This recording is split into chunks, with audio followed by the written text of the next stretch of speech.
Thank you so much, Javier, and nice to see you all again. I hope you had a good lunch. So, from a Europol perspective, our mission and mandate is actually quite clear on this. We are there to support the law enforcement agencies of Europe and member states, and the third parties that we have operational agreements with, such as the ones from the US, the UK, Canada, Norway, Switzerland. And usually this is operational in nature. That means that they are looking either for data points, because they are conducting their own investigations, and they are curious if there are other countries that are also looking into the same actors, same MOs, same scams, for example. And since Europol gets a lot of the data contributed, it's a very, let's say, easy place to start to do that cross-checking. So that's one of the things that Europol does.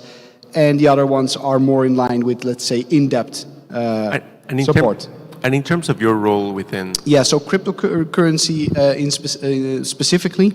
So I'm a cryptocurrency specialist within the Cybercrime Center, which means that most of my caseload is cybercrime related. So these are usually requests coming from EU member states on, for example, big ransomware attacks.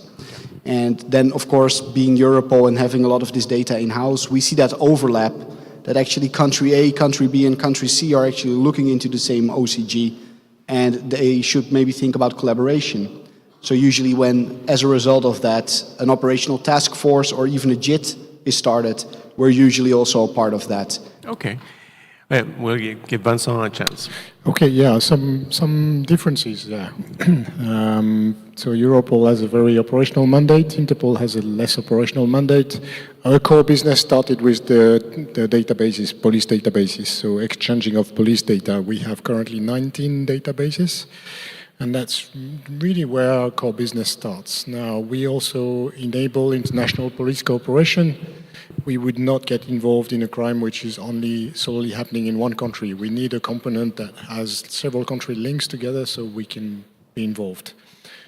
And for doing this, we need one country to support the operation. So the country takes the ownership of the operation, and we are just here to provide the coordination of it if required. Mm-hmm. Right? Whenever we get involved in operational support, we are here to explain or to support the member country in the more technical aspects, in telling them, yeah, maybe you should look in that direction rather than working in this direction. So we're more of a harmonization and cooperation type provider. Okay. Specifically, I work for the Innovation Center, which is focusing on emerging technologies, on new societal changes, anything that will impact policing on the long term. So we provide support in understanding those and making sure that police is ready for the future, typically. So, in your role, you are at the cutting edge of new things coming on board and knowing what tools to use to address those challenges. And in your role, you are helping law enforcement from Europe and also embedding some law enforcement officials from all over the world, even the US Secret Service, the IRS, and others that may work as attachés within your unit to exchange information. So I was just restating what... In terms of tools. In terms of tools and solutions. Yes. So when you're talking about the exchange of data, for example? No, just summarizing the role of the Europol. All right. Yeah, so the role of Europol is usually to be that first connection point for the data itself and to make sure that the investigators and the coordinators of those cases are connected to one another. For that, we also run a very large network of liaison bureaus within Europol. Some people are actually very surprised to find out how many countries have a liaison bureau at Europol, how many of them have a liaison desk. I'm always hesitant to say that we have the biggest one in the world because I don't know what the situation looks like at Interpol. We should discuss that. But for example, we also have liaison desks from Japan, from Brazil, from Mexico. So countries you would not immediately think of when you think about Europol. Europol. Yeah. Fantastic. So the role, So we don't have liaison bureaus, to answer your question. We have officers who are seconded to the General Secretariat. Currently in Lyon, we have over 110 nationalities represented. Membership of Interpol is 196 member countries. So that's the figures for you. So very diverse. So the purpose of this panel is to expand on the role of blockchain intelligence to law enforcement, and that's part of a continuation of what we were talking about earlier about to the panel of 5 CEOs of analytics companies on the private sector. Now we want to hear from law enforcement what is important, relevant to them as they look at blockchain intelligence. So can you, Daniel, can you briefly describe your opinion on the role that blockchain analytics plays in criminal investigations, or in the regulatory framework?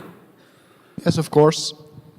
So I think it should come as no surprise to anyone by now that the role that blockchain analytics take up, whether it's in investigations or in a regulatory framework, is becoming a more and more prominent one. So whether you look at it from, let's say, a purely intelligence aspect, or you're actually going towards evidence, trying to build a criminal case, going for prosecution, it doesn't matter which of those two angles you take or which of those two approaches you take. I think the understanding that it does take a very central role nowadays is spreading. In fact, I think that's the whole reason why I understand this is now a separate day within this summit, instead of, let's say, being included in the program, only for a short amount of time. Sounds good. So let's get something basic explained. So what are some of the methods that that law enforcement or analytics companies use to determine that a wallet, a crypto wallet, belongs to somebody? That's a good question, because it ties in really well with the previous one about when does intel cross over into evidence? When can you determine such a thing? So as you might remember from the panel I was on this morning, we also briefly went into that topic there. And there are some aspects to blockchain analytics which can be considered forensic in nature. So for example, the fact that a transaction occurred on a specific blockchain involving specific addresses with a specific transaction hash. Nobody's questioning that. So when you're talking about attribution, that's usually the hot potato. There are actually some ways of attributing that are also forensic in nature, but usually it comes after someone has been taken down, services have been seized, when law enforcement controls that data. There's actually a lot of that data. Also at Europol, we have a lot of those data sets of darknet markets that have been taken down, mixers that have been taken down. So that kind of information can also be used to attribute that a specific address was used by a specific vendor or an admin. When you're talking about other ways to do it, so for example, some of the tracing companies, they usually obtain that data by either scraping it, buying it, or collecting it themselves. So for example, by conducting transactions with exchanges or other merchant services. I think you could say that this is, let's say, we're going into probabilistic territory more and more as we continue talking. It's important to keep track of where you obtain the data from so that you can be confident about that. I'll give you a very simple example. There are platforms online where you can report that you are a victim of fraud, for example, and you can tag an address. And I've seen examples of this happen with Bitcoin abuse and chain abuse, where victims of fraud not only reported the address that they sent funds to, but they also took the liberty of tagging every subsequent address that received any UTXO stemming from that transaction. And to make matters even worse, there are some tracing companies that blindly scraped that OSINT data and took it into their solution. So if you're not careful, if you don't try to avoid the trap there because you don't know what you're dealing with and what you're looking at, and you cannot make that assessment whether this is credible information, yes or no, you can step into a pretty big trap. There's one more thing that I think is important to mention in this aspect, because we see it more and more being discussed today, and I'm sure for the years to come, which are the more probabilistic models, especially the ones that are based on machine learning, large language models, AI. They will definitely enhance the intel picture there. But for those companies that are going to employ it, and I support the effort, definitely, make sure that you keep track of what your algorithm is doing. Make sure that that is transparent, where the data is coming from. Make sure you keep a record of that. For anyone who has followed the Bitcoin fork court case, this was one of the main issues, and the ruling could have gone the other way. Right. It's important to know the methodology so that you can harmonize as a regulator or as a law enforcement the source and the credibility of the information provided. Let's switch gears to some of the limitations of the current blockchain investigative tools. So I'm going to ask Vincent if he could provide any tips to new public sector entities, law enforcement, securities regulators, FIUs, or commodity regulators related to the risks of making the wrong assumptions that could lead to false positives, or law enforcement need to verify intelligence that comes from so-called black boxes. Yeah. So yeah, in effect, and Daniel presented that very well. So we have on-chain data, which is pretty much immutable and you can trust, depending on the heuristics that are being used to connect the dots together. So we didn't talk about clustering, but the clustering methods also is something we need to check. But basically, on-chain data is pretty reliable for us to conduct our investigations. Anything else that you mentioned as off-chain data, the attribution tags and the intelligence that you take out of it, is something that we really need to double-check as law enforcement officers. Right, so it's a good indication to know that maybe chain abuse has tagged this as related to a scam. Okay, good, but the investigators still need to do the historical work, the groundwork of checking the facts.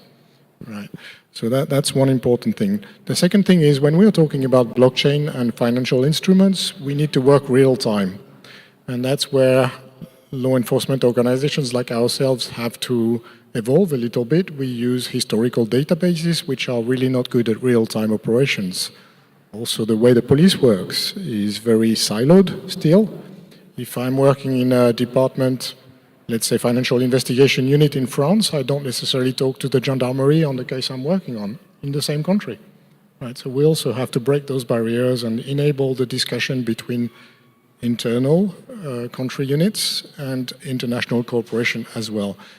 And the tools we are using for that are not adapted. If you, not to name any tools, but if you name any solution providers today, not many of them have a case management system built in, which will integrate international cooperation aspects to it. So let's say when I'm querying a wallet that I'm investigating, I should be aware that a police user in another country is also investigating the same wallet. Or at least that country should be alerted that somebody else is investigating that wallet. And that's what we as Interpol have in heart to build, is this protocol to enable the solution providers to include this facility in their solutions, so that when I'm investigating a wallet, Colombia, who is also investigating that wallet, gets an alert saying, well, you should talk to France maybe. That's one thing. Then we have smart contracts, right? A whole new domain of technicalities that the investigators have to learn. And I'm looking at the private sector here to help us build the knowledge and make it more understandable for law enforcement, right? Understanding what's written in the smart contract, making sense of which one is actually malicious, which one is actually not malicious, but built the same way and has vulnerabilities. All of those new technical domains have to be, well, we have to have the help from the private sector to understand those technicalities. So many new areas, mixers, DeFi, stable coins, custodians, miners, and the wrongdoing can happen in any of those or in none of them, or you know, it could happen at exchanges. There's compliant exchanges, not compliant exchanges. As blockchain analytics companies set out to do their work, sometimes they may use different methodologies for things like what is a cluster, or what is an exchange wallet, or how many types of exchange wallets there are, or how do we call them, so that so that their artificial intelligence or heuristics can make an inference on that information. So my question to you, Daniel, is to what extent is the standardization of certain blockchain intelligence deliverables an important issue for law enforcement, from 1 to 10, for example?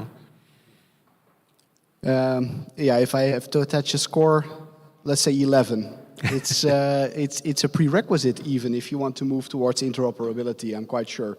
Interoperability will never happen unless you first come to standardization, because it will be very hard to import each other's data if you cannot agree on typology, for example. So it's hugely important, first of all, but I think actually there are two types of standardization that we need to take into account. The first is the one for the tools that we use, first and foremost.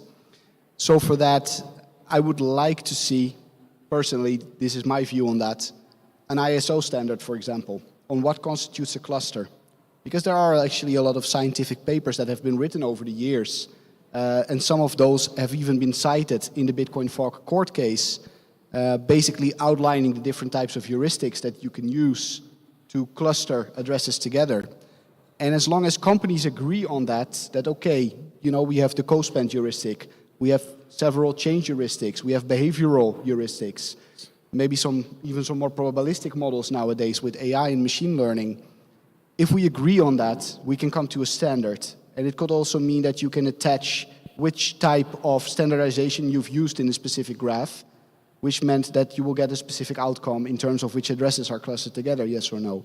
That's going to be hugely important, because that means that, let's say, the initial picture that you look at will be the same across all different tools, which is not the case right now.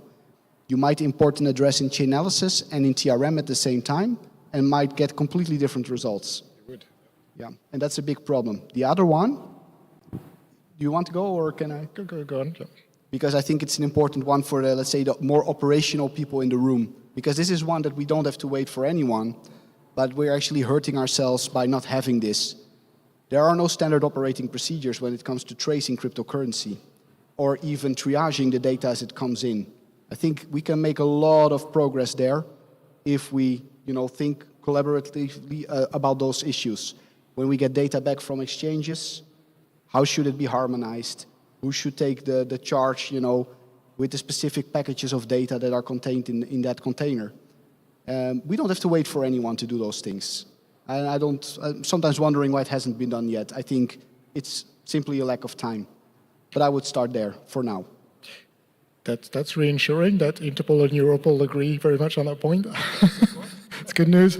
No, effectively, I agree with you. There could be a standard up to a certain level of clustering methods, for instance. When it comes to probabilistic, more difficult. But we could agree on a standard. Interpol is not going to be the standard-making company. We don't want to be that. But we do work a lot on the guidance, on the SOPs, on the protocols, etc. That's our core business. So effectively, we come up with guidelines to harmonize the processes and make sure that the countries have the same understanding. And that's also why in 2018, I don't know if Bernard is still in the room, he could correct me if I'm wrong, but we came up with the taxonomy. So at least we speak the same language regarding darknet and cryptocurrency assets. Right, so yes, I agree with you. The main point is coming up with these SOPs, which we call guidance, but guidelines, and come up with the same language. So at least we can compare the solutions. Now, sorry, I have one more thing. 2 weeks ago, we had the Digital Asset Task Force meeting in Lyon, and I wanted to invite them to host them in our building so we could have real discussion with law enforcement on the topic of interoperability and this clustering issue from one tool to another. And there was one proposal made, which is for the solution providers to consider having layers of clusters. So if I was to export data from my solution I use to another solution provider, I would see that as an additional layer of clustering, and then the interconnection is the sure fact, right? Is the shortest cluster, so it's something I can probably more rely on to. Right, and I like the idea, and I think it will come up as a proposal to the solution providers to evolve. Who knows, Vincent, maybe if Interpol and Europol go to ISO together, we might actually get somewhere. Might make something. Yeah. In fact, I would make the case that given the visibility that both of your agencies have over multiple law enforcement entities, you hear a lot of the constraints, you hear a lot of the goals, the wishes that these law enforcement have. You see what they have in common and in this agreement. I think that makes you much better positioned, you know, the Europol and the Interpol to lead the charge. Would you agree? Yeah, so I'll make a small comment on this one. Law enforcement generally likes to go for the low-hanging fruit, the easy investigation where we know that we will get conviction, right? But that's also a downfall because it keeps us busy and we are not focusing on the organized crime groups enough. All right, so to address the low-hanging fruit aspect, the petty crime, I would call it, we need more prevention. Right, we need to be more involved with the citizens and explain what the technologies are doing and how they can fall victim of something. And when we have done that, we would get rid of the easy crime, I would say, right? And then we can effectively focus on organized crime groups. And I imagine also there has to be something to be said about the difference between crypto crime that is crypto native and crypto crime that uses crypto but is traditional crime using crypto, right? In the first case, in a crypto specific crime, maybe unique tools need to be developed for that, new procedures, but you probably already have a methodology for handling cases that are traditional, like money laundering or like drug dealing or sex trade. The procedures are already there. They just have a crypto component. And so do you have to, I mean, does law enforcement have those, treat them separately? Because, I mean, not everything is crypto. I wouldn't go as far as to say we're treating them separately, but usually they land in different departments in a law enforcement agency. So the ones that you would call, let's say, crypto native crime, and by the way, I'm a big fan of Nick Furneaux's title of his new book, There's No Such Thing as Crypto Crime, but I'll give you this one. I understand where you're going. Exploits of smart contracts, for example, those kinds of things. Usually they land in the cybercrime department. And they are treated differently in the sense that usually there's a different mindset. And because of the way that cryptocurrency's place in investigations has evolved over the years, usually there are other people involved. What I'm asking is, should there be two standards, one for incidental crypto involvement and the other one for crypto-specific standards? Because they might be more detailed and more technical than that are not necessary for the crypto-incidental kind of crimes. I don't think personally. I think crypto crime is a bit like digital forensics. It will be everywhere, in every pocket. So all of the investigators need to be aware of it by creating a specific department for crypto crimes, which currently doesn't really exist because this is human in nature. Even if you're a criminal, you would not reinvent the wheel. You will use the historical ways you've been conducting your criminal business. Okay, you're using cryptocurrencies as a means, but there is very little effectively crypto crime per se. And you need this knowledge to be all over the law enforcement. If you restrict that to one specific department, you are losing the ability to investigate all other historical crimes facilitated with cryptocurrencies. Understood. Let's move to our last major area, which is international collaboration on standards. I had the opportunity to interview Gerard Koopman, who is the IRS Criminal Investigation Executive Director there.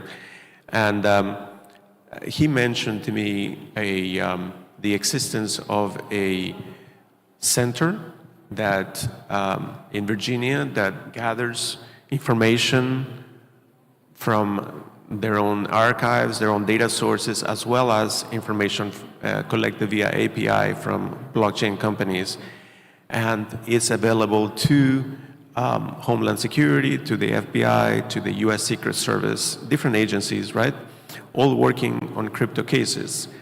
So is there something like that, a formal collaboration agreement or objective at the European or global levels that you're aware of? So as for European, let's say a European solution to this, actually the funny thing is Europol already has something like that. So if you're asking where should this data lake be or is there such a data lake, we are very likely that data lake at this point, but only for information or let's say data sets that come from criminal investigations. There's nothing stopping other EU agencies, I guess, if it falls within the data protection frameworks that they have employed. For example, for the AMLA, to sort of duplicate this effort, but from a regulatory angle, I can see that happening in the future. Then the question after that would be, who is going to bundle that information? Well, should you want to bundle it, first of all?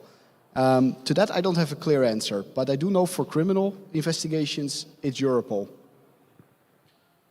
Yeah, well, effectively handling police data has been the heart of Interpol business with our 19 databases and other instruments such as the criminal analytical files. Those are a little bit more restricted, so the countries bid to participate in those criminal analytical files. They provide us the data and our internal analysts would analyze this data. So the country doesn't get to analyze the data, we do.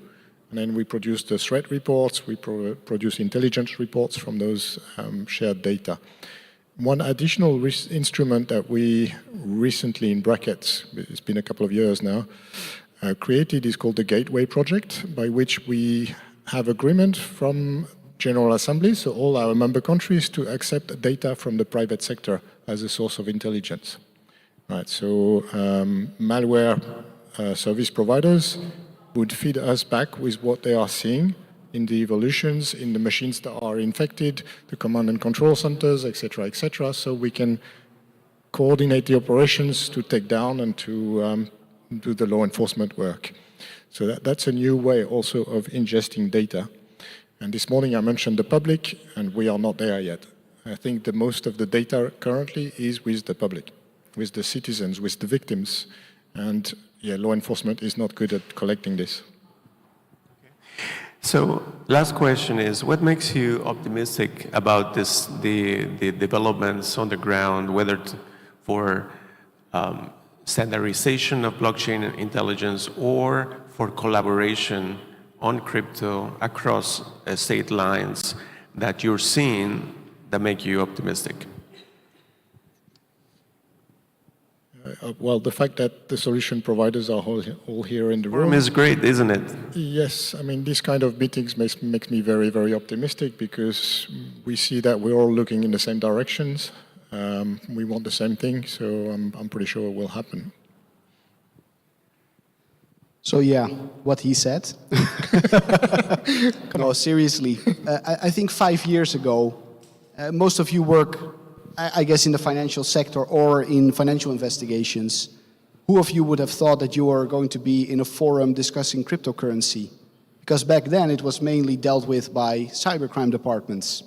So, you know, we had a lot of fun with that. We understood how it worked on the technical side, but usually they're not the best people for pushing, you know, on this collaboration side. For some reason that's more mature on the financial side of investigations. The fact that it has spread everywhere into every crime area, and the fact that there's now such a strong push for international collaboration, standardization, harmonization, those are the things that make me happy. It's the fact that I see so many people in this room that are pushing for that. Yeah, you give me an idea, actually. When I'm sitting in the room today, I see what I was seeing about 10 years ago with the malware intelligence sharing platform, the MIST people somebody mentioned this morning. And they were a bunch of technical guys who knew what to do. And they started something that became so big that all of the computer emergency response teams around the world now use this MISP to exchange intelligence, to gather the knowledge about the groups that are creating the malware, etc. And I see the same dynamic in the blockchain era, and that makes me very positive. No, thank you so much for that. I think this forum, this bringing together of European and global regulators and law enforcement is fantastic. The discussion about standards and harmonization, leading the charge, the desire is there. We think ICI Bucharest for doing this work is to be commended. So thank you for your time, and thank you, gentlemen, for your help with this. Welcome. Thank you.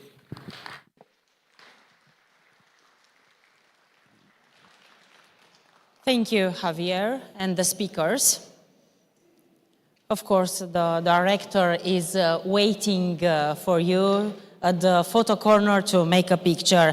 And we are continuing with the next panel. Asset tokenization, is this the future of finance?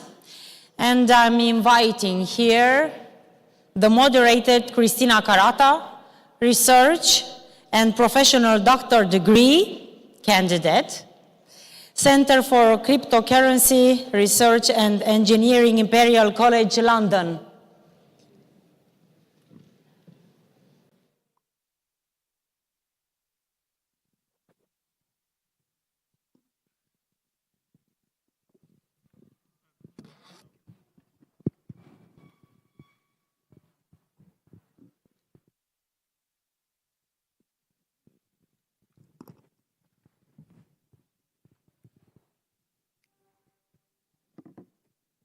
Everyone. Welcome to the asset tokenization.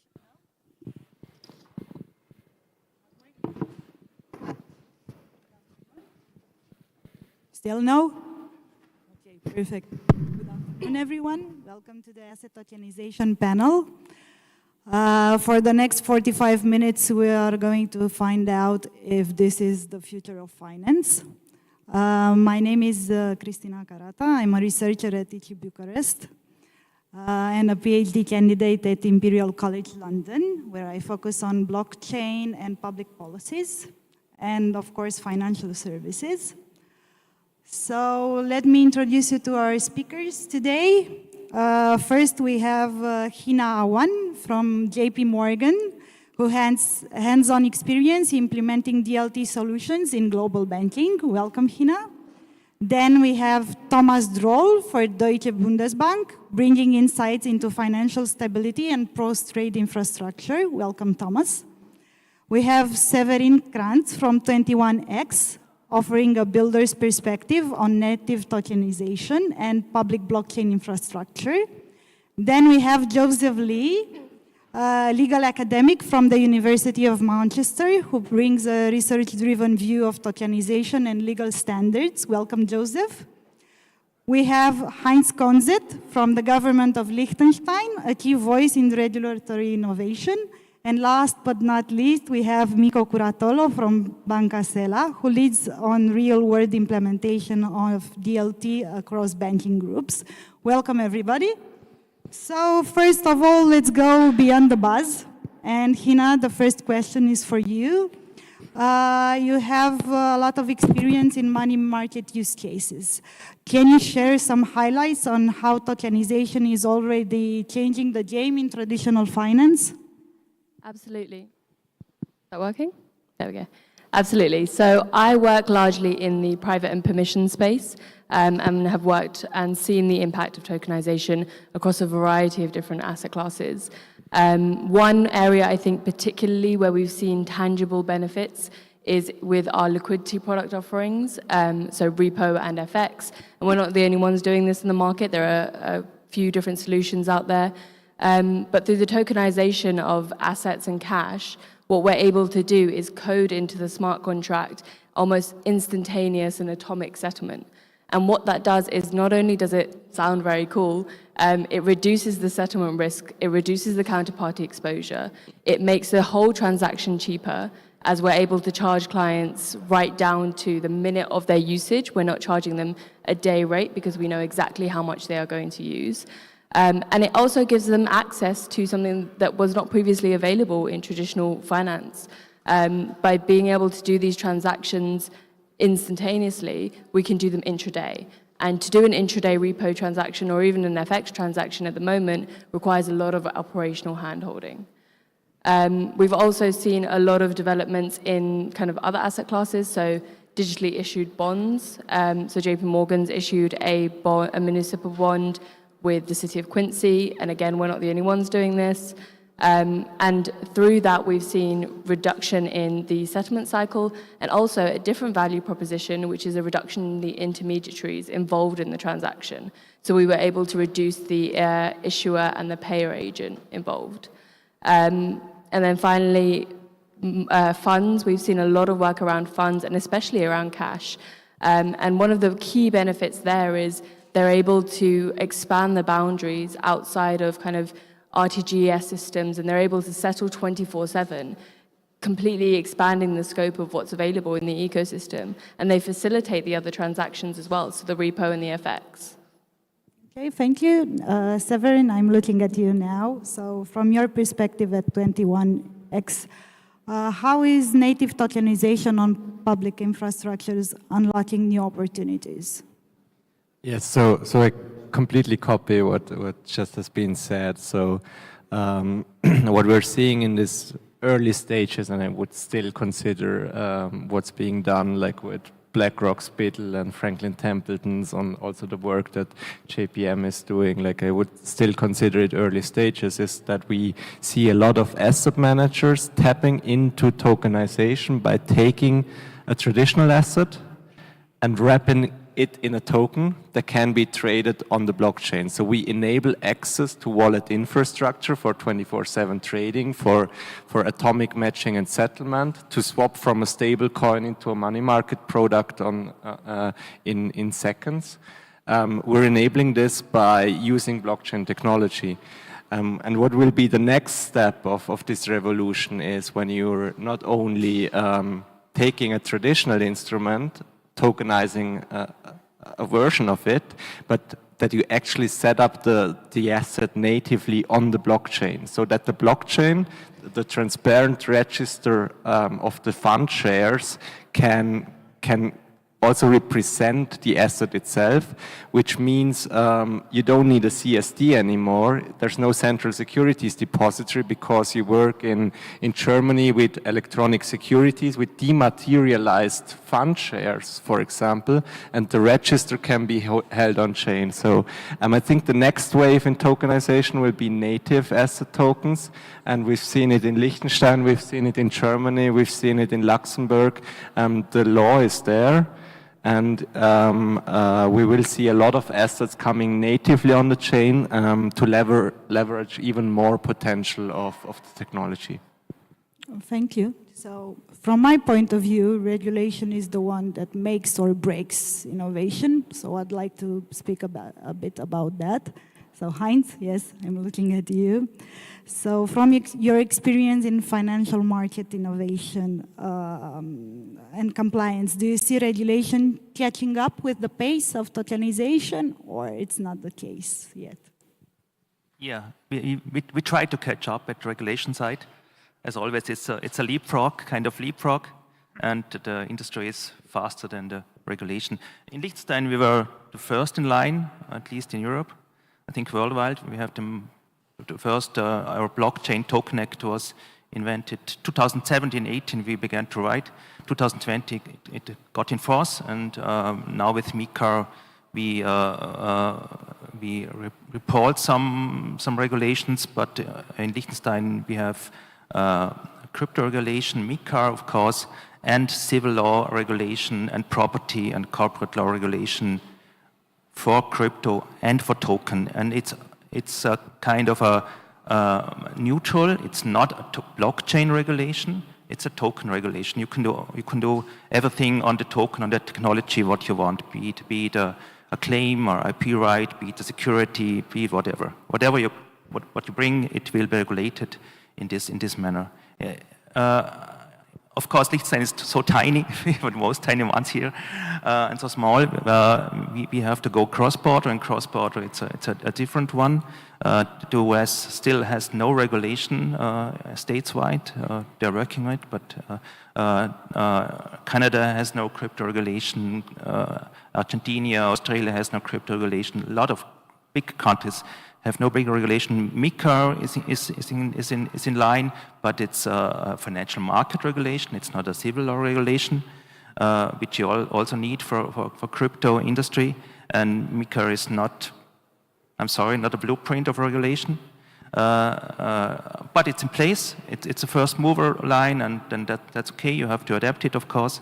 You have registration, licensing there, what's needed. You have a travel rule regulation now in Europe, which is very urgently needed for the supervision side. And you have a stablecoin regulation in MiCA, which is in fact not a blueprint because there's a ban of interest. There are reservations for requirements within the banks, and there's quite a complicated application process.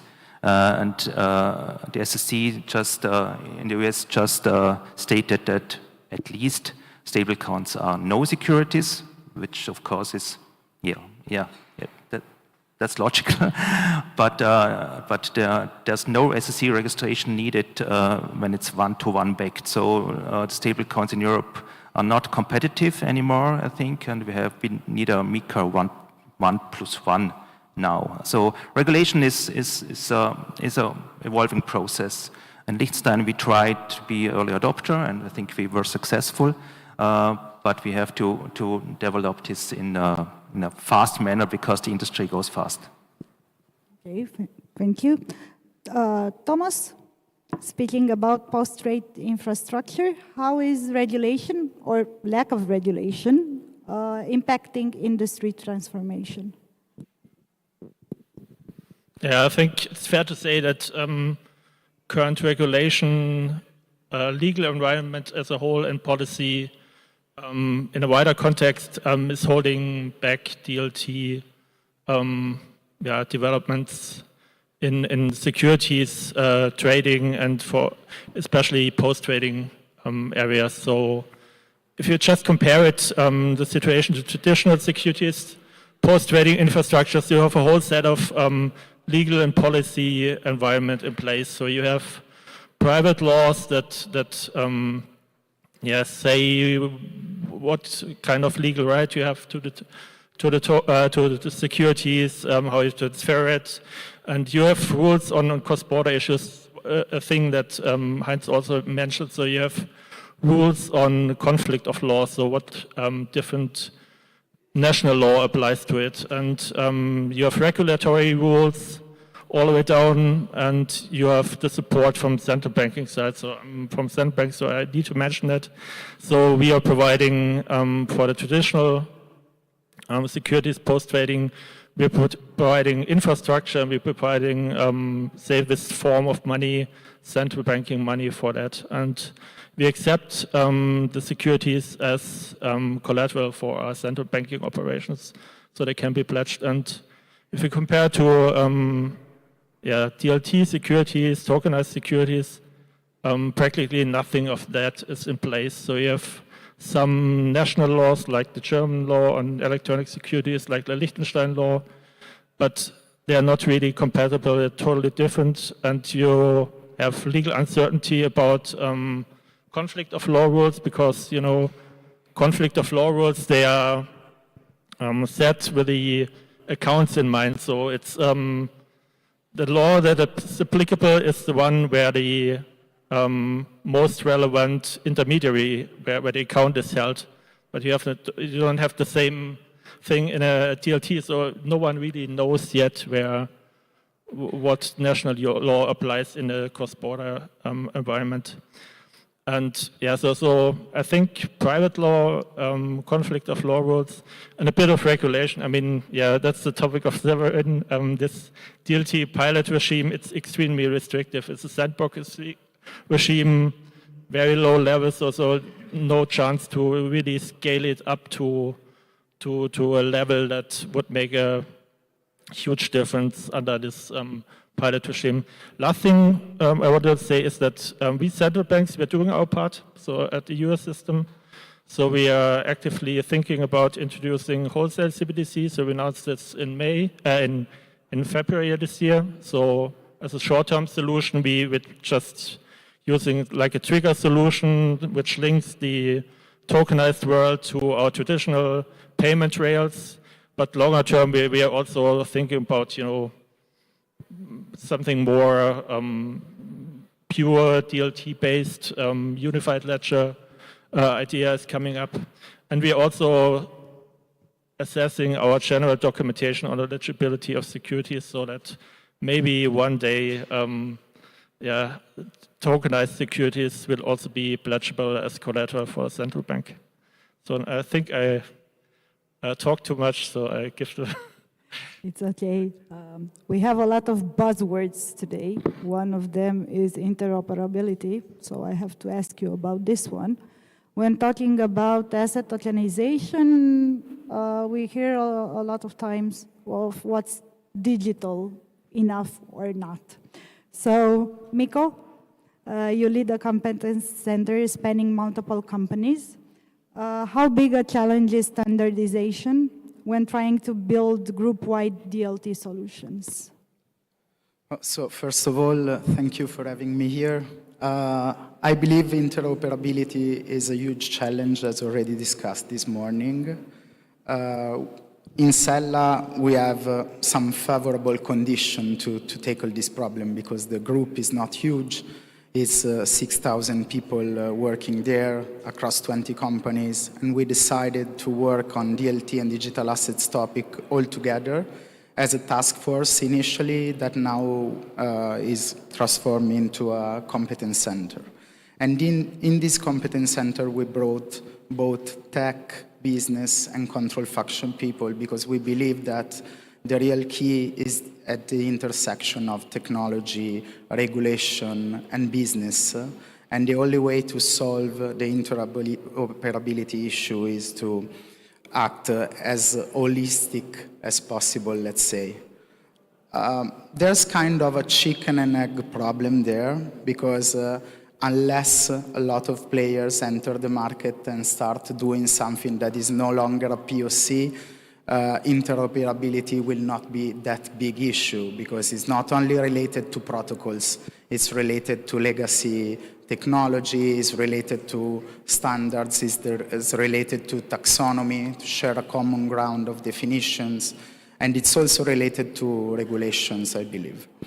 In Europe, we now have a framework that at least solves the part of taxonomy, but we will need many more projects in the market to see the surge of having this interoperability issue solved. The risk is that we need to leave a phase in which everybody will put his own solution to the market and grow his own solution to later understand that we need some interoperability layer to let the market be as effective as it is right now. I'm not expecting a disruption on this. I'm expecting the market to move progressively through this, and collaboration in between private and public players is very important. Thank you. And Hina, from JP Morgan, how do you see this? How does interoperability or the lack of it affect product launches and client onboarding? So, is that working? Yeah. So interoperability, I think, is a really interesting theme because there's so many different lenses to view it from. I mean, we kind of often automatically think of it as digital versus digital, but often the conversations that we have with clients is how do we integrate our digital solutions with the traditional financial systems that are already set up. So they may want the execution and the settlement on the blockchain, but they want their confirmation and their reporting via their usual SWIFT standards. And so it's that conversation, and when you mentioned, is it digital enough? It's kind of, where do we see this ecosystem developing? Do we want to then put the effort in and put the resource in to integrate with the traditional, or do we see this digital ecosystem sitting completely separate to the traditional finances? But as you mentioned, with product launches, I mean, our digital financing product, we're looking to expand that out to external collateral providers. And it's a massive undertaking, largely because of the legal work that's involved. Every single vendor involved has their own view of the governance, of the protocols. They have their own definitions and their own roles and responsibilities. So we have to review all of those. We have to sign up to those. The client then has to review all of those and sign up to those.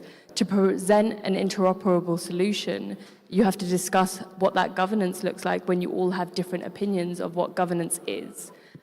So from a legal and regulation perspective, it's definitely a massive undertaking. Thank you. And Severin, I want to know your perspective also from the 21X side. Yeah, so 21X is a regulated exchange, and we're building fully on blockchain by having like both the asset and the cash leg on chain. So if you think about that, interoperability is quite an important topic if you want to have liquidity in a secondary market. So what we see on the stablecoin side is that there are certain stablecoins on private chains, certain on public chains, and then you have like regulated ones, you have unregulated ones. We heard a lot about that this morning. So there's no legal interoperability and currently only limited technical interoperability on the cash side. And the central bank solutions work on another tech as well. So interoperability is not given on the cash side, and it's also not given on the asset side, because we see a lot of blockchain protocols promoting their tokenization standard on Polygon, on Aave, on Solana, on Stellar, and we also see like stuff happening on Canton Network, on private permissioned blockchains. So like also on the asset side, it's not given, but it's a must if we want to have a liquid secondary market. So how we tackle it at 21X is we start at one point, and we see that a lot at least in Europe is a lot happening on public chains. So we start off on Polygon and we go natively on chains where we see the traction coming. And I fully agree what has been said before. That we will see where the market takes us, and that there will be a consolidation at one point, and then we will create interoperability between those leading chains, between those leading protocols, between those leading private and public infrastructures, through protocols. Again, like Chainlink is working on it, Layer 0 is working on it. In the crypto space, you see Wormhole, EggLayer. There are a lot of providers focusing on interoperability, but until we can use them, we need to make sure between what do we want to provide interoperability and what is actually used by the market. And this is where we're just finding ourselves. And we see Ethereum having a lot of assets, we see Polygon having a lot of assets, and in the US we see a lot of GSDApp and Canton happening. So it depends a little bit, and I think we will see standardization soon. Oh, thank you. So no more mysteries for this buzzword. I'm a bit curious, and I want to look a bit under the hood. So Thomas, back to you. You've pointed out a bit earlier some of the vulnerabilities in the post-trade infrastructure. How might DLT improve efficiency and resiliency here? If you can tell me a bit about that. Yeah, thanks for this question. So maybe I have to do a bit of explanation, because not everyone in the room is knowledgeable about post-trading systems, how they currently work. So what is currently done in securities post-trading is you have a CSD, Central Securities Depository, at the top, and this is where the securities are registered. But not everyone has access to this, so only bigger banks are members and can have accounts at the CSD, and then everyone is intermediated. So in the custody, so how you are holding your security is through various intermediary accounts stacked on each other. And these custody chains, they are really, really long. So usually there are like 3 intermediaries between you and the CSD. And sometimes this goes up to 5 intermediaries, and everyone in this chain which you are holding, and then the other one where you're transferring it to. Or in the worst case scenario, everyone has to be involved in this transfer. So the CSD, every intermediary in both chains. So the instructions go up, go down, or match there, and that's why it's a bit inefficient. So currently we are at T+1 settlement time, so you're trading and then cash and securities exchange 2 days later. In some years we might move to T+1, UK is a bit further away, but I mean, if you take this to blockchain, it can be, of course, fast. I mean, not everyone likes fast because then all the other risk management and market practices, like for securities lending, etc., are dependent on slow, or to part depend on slow settlement. But I mean, overall, it could be beneficial for the whole financial system, also for systemic liquidity issues if you have cash and securities transferred faster than you're currently doing it. So that's one of the vulnerabilities. And the other one is because this is stacked each other, you know, what happens if one intermediary in this line goes into insolvency or into resolution process? I mean, there's a legal framework for this in place, but it will take time for everyone to get this security back, and that's also could be, you know, for institutional clients holding it, could also be a problem if you cannot access the securities for several days because one in line has problem or is insolvent, etc. So that's why the big custodians, they are GSIPs. So just because of this, because they are in this chain and playing an important role. And the second one is operational risk, cyber risk. So you have this stacked on each other, and it's adding up, you know. Everyone in the line has to function. So every intermediary, and if just one intermediary in this line has a cyber incident, etc., then everyone in this custody chain has a problem. And DLT has the potential to change that, be a bit more efficient, have a bit less of this counterparty, maybe, yeah, a bit less or less adding up of operational risks. But of course, then, yeah, we have to make sure that the security standards are there for these new infrastructures that are taking place, but that's something for us regulators to come up with standards there. Thank you. I want to hear a bit on the industry side. So, Mikko, are we seeing actual reductions in frictions through smart contract settlement or atomic trading? It's early to say, especially for our point of view. We now feel that the whole value chain is completely changed in the light of this new technology and regulation. So I feel sometimes every player is still trying to understand what's the best way to deal with it. In our case, for example, we are focusing a lot on custody, and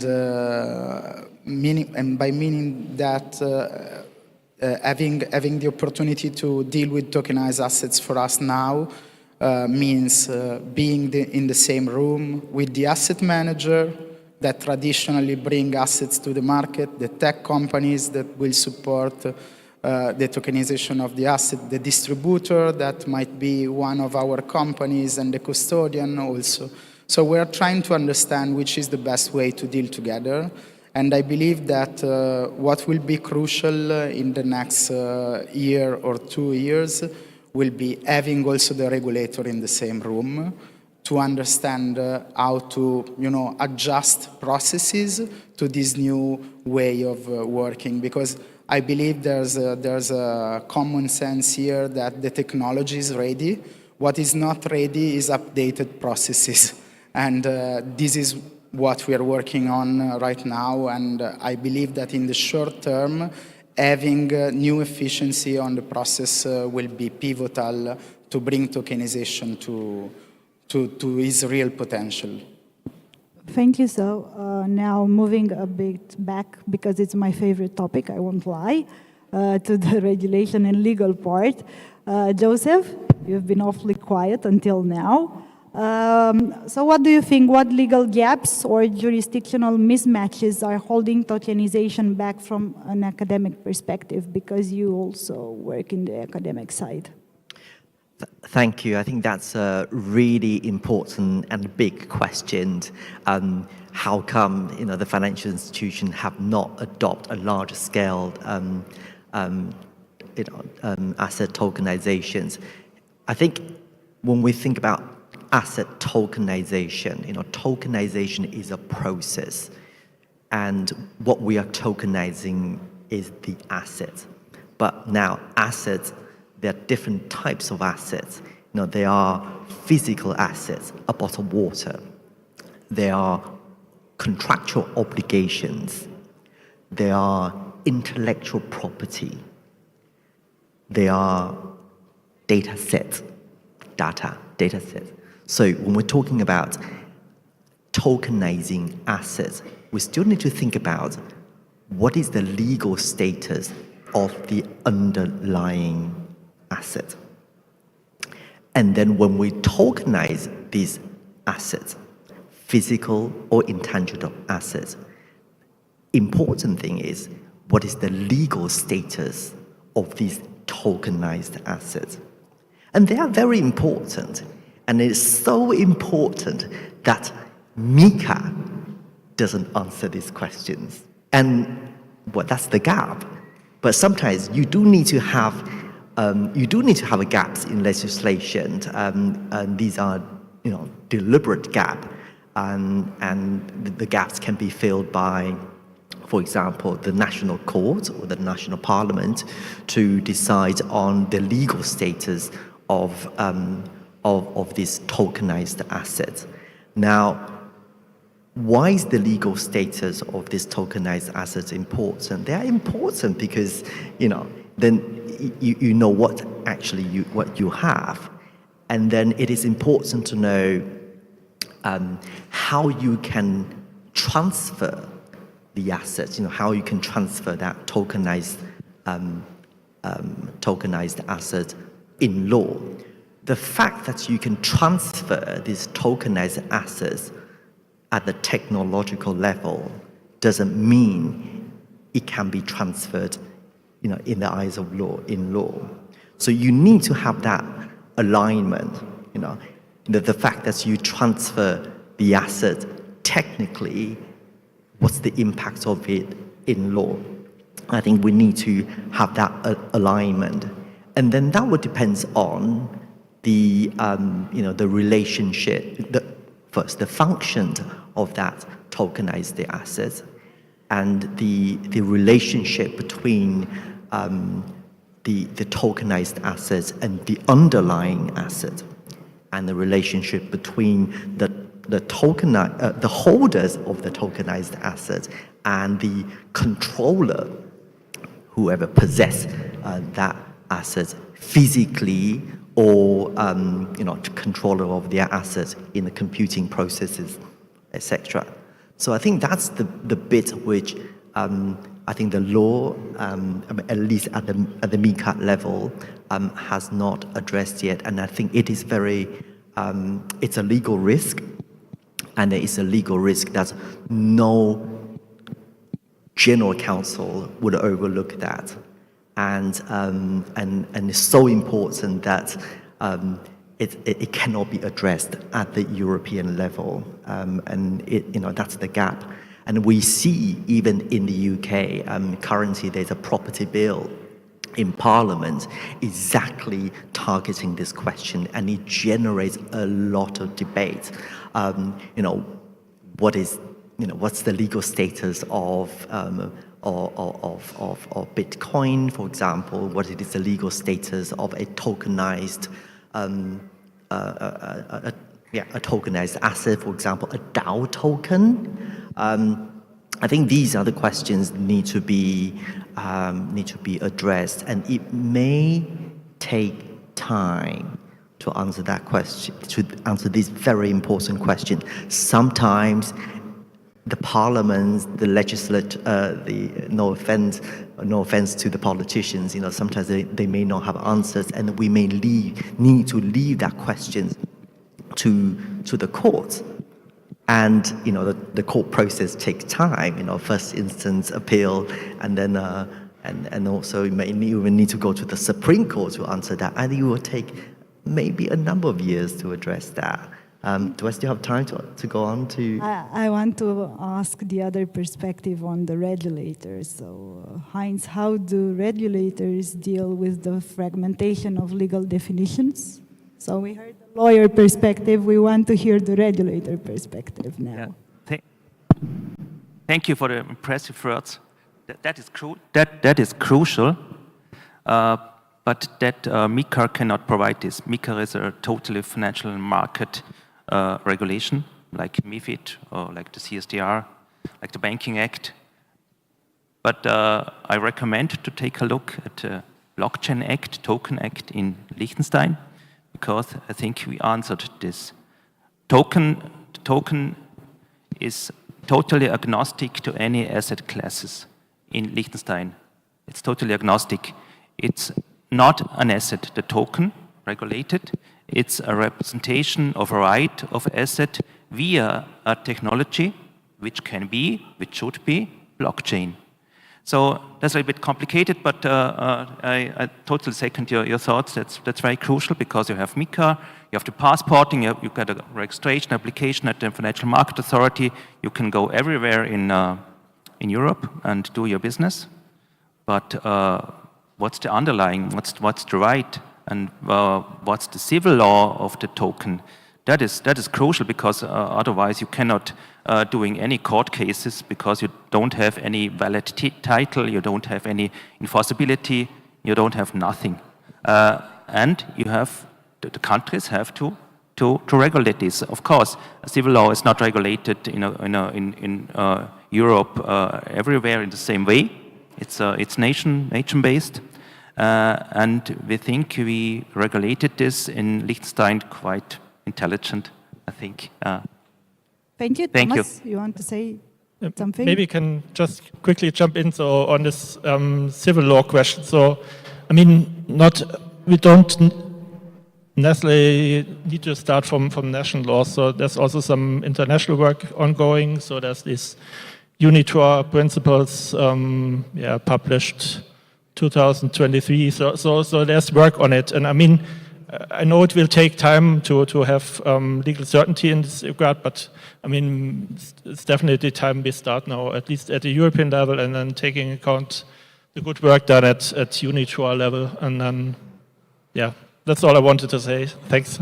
Thank you. I think we'll continue this talk after the panel about regulation. I told you it's the most interesting topic. So, because we don't have much time left, I want us to imagine a bit the future and see what is going to happen in the next 5 to 10 years.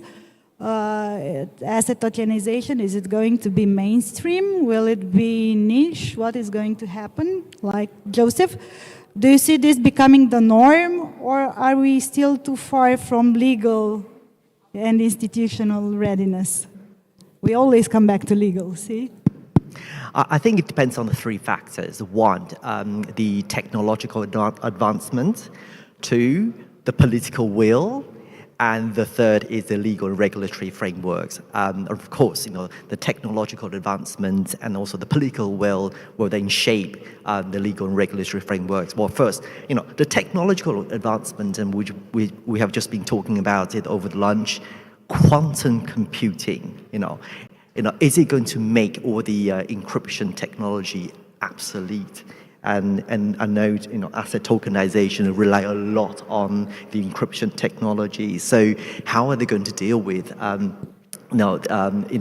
quantum computing or quantum technologies, arrive in, let's say, 5 years' time? How do we future-proof, asset tokenization's model? So, and again, I know, this is the area where, governments spent a lot of money, also in the UK, on quantum computing, and so we probably have to see, where quantum computing and quantum technology lead us to, and I think that would also, it represents a real risk, and I think this is something that financial institution will take into account when they implement asset tokenization. Second is a political will, as we see that. You probably have to look at it from a political economist perspective.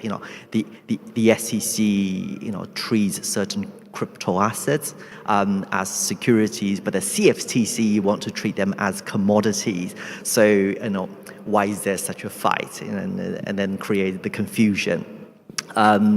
And then, and as you all know, that's recently the Trump administration set up a strategic Bitcoin reserve, and so I think you see this kind of boost in the kind of crypto assets market, and then at the European level, in addition to MiCA, there's also the ongoing CBDC project aiming at bridging the tokenized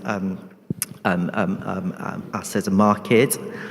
So I think that political will would then shape the legal and the regulatory framework. And I said we already talked about the legal and regulatory ones. Now, if we look at the whole cycle of the securities market, I think it's probably going to be the same in the tokenized market. You have the issuing, trading, clearing, and settlement. And just looking at the issuing part, you have the lawyers, the accountants, the underwriters there to support entity issuing securities. And you probably also need that kind of framework, professionals, intermediaries there to help entity issuing tokenized assets or stable coins. The question is, are there enough lawyers, accountants really understand the implications of tokenized assets? There are never enough lawyers. But to wrap it up, I want to hear both Mikko and Severin about what's the builder's side, what's the builder's vision for the future, what will happen next. Severin? So I would like to a little bit disagree, and from my perspective, there's certain legal certainties there. At least if we talk for tokenized financial instruments, we have the financial securities laws, and with the dematerialized securities law, we have some kind of legal certainty on the asset side. We also have legal certainty on the cash side with MiCA. It's not perfect, but we have stable coins which are regulated in Europe. So from a 21X perspective, like the technology is there, wallet infrastructure is integrated with banks, the legal infrastructure is there, and we now received the first license as a DLT TSS, trading and settlement system in Europe. So also like the trading venues are there. So what I think is still missing, and to paint the picture of the future, we need to show that it's actually better, cheaper, faster what we're doing with tokenized assets, and therefore we need atomic matching trading and settlement. We need to show the business case that it's cheaper to trade a security in a tokenized form and to settle it in 2 seconds, and that you get 2 days more of interest on your money market fund products when you do it in that way. And we need to prove that it's better, cheaper, and faster in order to see technology adoption, because at this point, I think we're over the POCs, like most of us have seen enough proof of concepts, and we need to show that it works, and we can do that now with the frameworks we have. Joseph, a quick comment, and then we'll listen to Mikko. Very simply, I agree with you. If we are talking about tokenized securities, that's easy. MiFID deals with that. But we are talking about tokenized assets. That's very different. It's much broader than tokenized securities. Agree. Like an NFT or a gemstone is more difficult. Let me go to say his opinion. So let me be diplomatic. I agree with both. To Joseph's point, I believe one of the main challenge is to close the knowledge gap.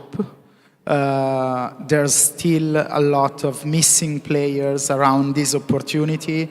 Consultancies, one, lawyers, but also other banks need to step in.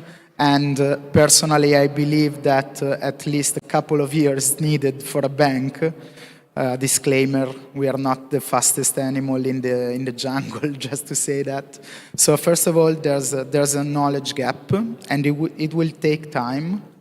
And second, I believe there's a cash lag topic to be covered, because theoretically everything works, but you need end-to-end process on-chain to get to the full potential. And still, there's a big question mark around cash lag. It might be the wholesale CBDC coming into force sooner than expected. It might be banking-backed stablecoin, for example, or institutional-grade stablecoin to play that part. But unless we solve that crucial part, I'm not seeing this happening very soon. So it mostly depends on these two topics very fast. I believe it took 20 years to securities to get 100% digitalized. The pace of innovation now is faster, but I'm not expecting this to happen in less than 5 years, okay? So time is a valuable asset also to understand how to, refine value propositions and process accordingly. Thank you, because we're running out of time, unfortunately. I'm not letting you go, though, until I hear one last thought from everybody. So, Hina, I'm starting with you. One key insight, one recommendation, one thing for the future. Definitely.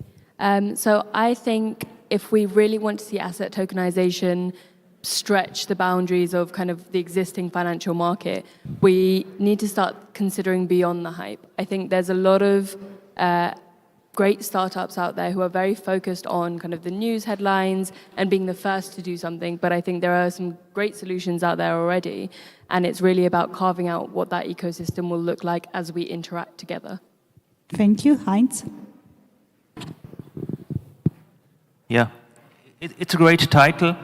And we are not done yet, but it will be. Artificial intelligence started in, I think, 1956, and in 1960 it's programming, so it lasted a little bit time until it's in the real world and in your handy every day.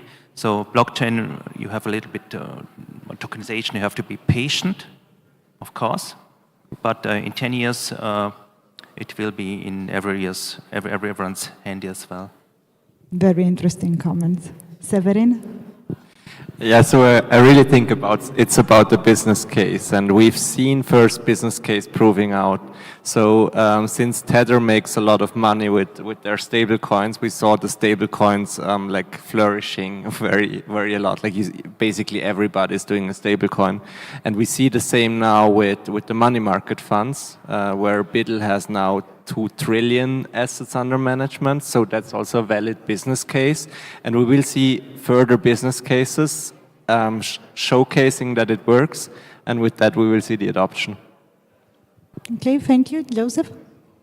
So 3 things, KYA, KYC, and KYT. So first, you need to know the asset you are dealing in, okay, be it whether it is tokenized or what, know what exactly you are dealing in.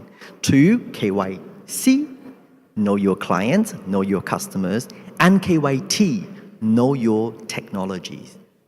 Thank you. Interesting. Thomas?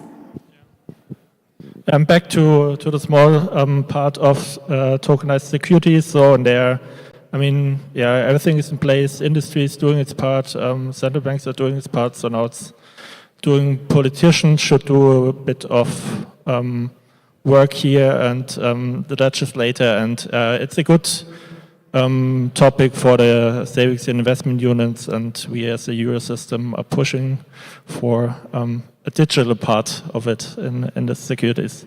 in this project. And yeah, thanks. Thank you, and Mikko?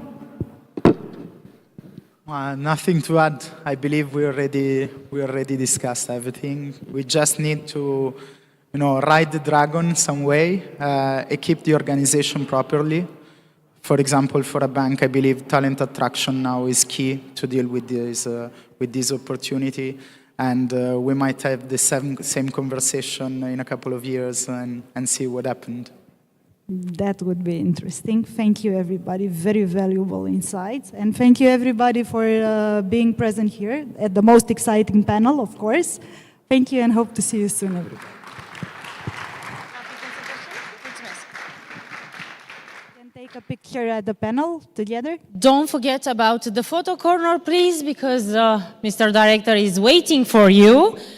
And ladies and gentlemen, somebody lost a key. It's not a blockchain key. So if somebody recognizes this key, I'm waiting him or her. We are continuing here with another panel, but first I have to announce that in the other hall, Nicolae Iorga Hall, it's starting the Roundtable World Intellectual Property Day. Here we are continue with another panel, AML, CFT, and sanction evasion. How does blockchain intelligence fit in?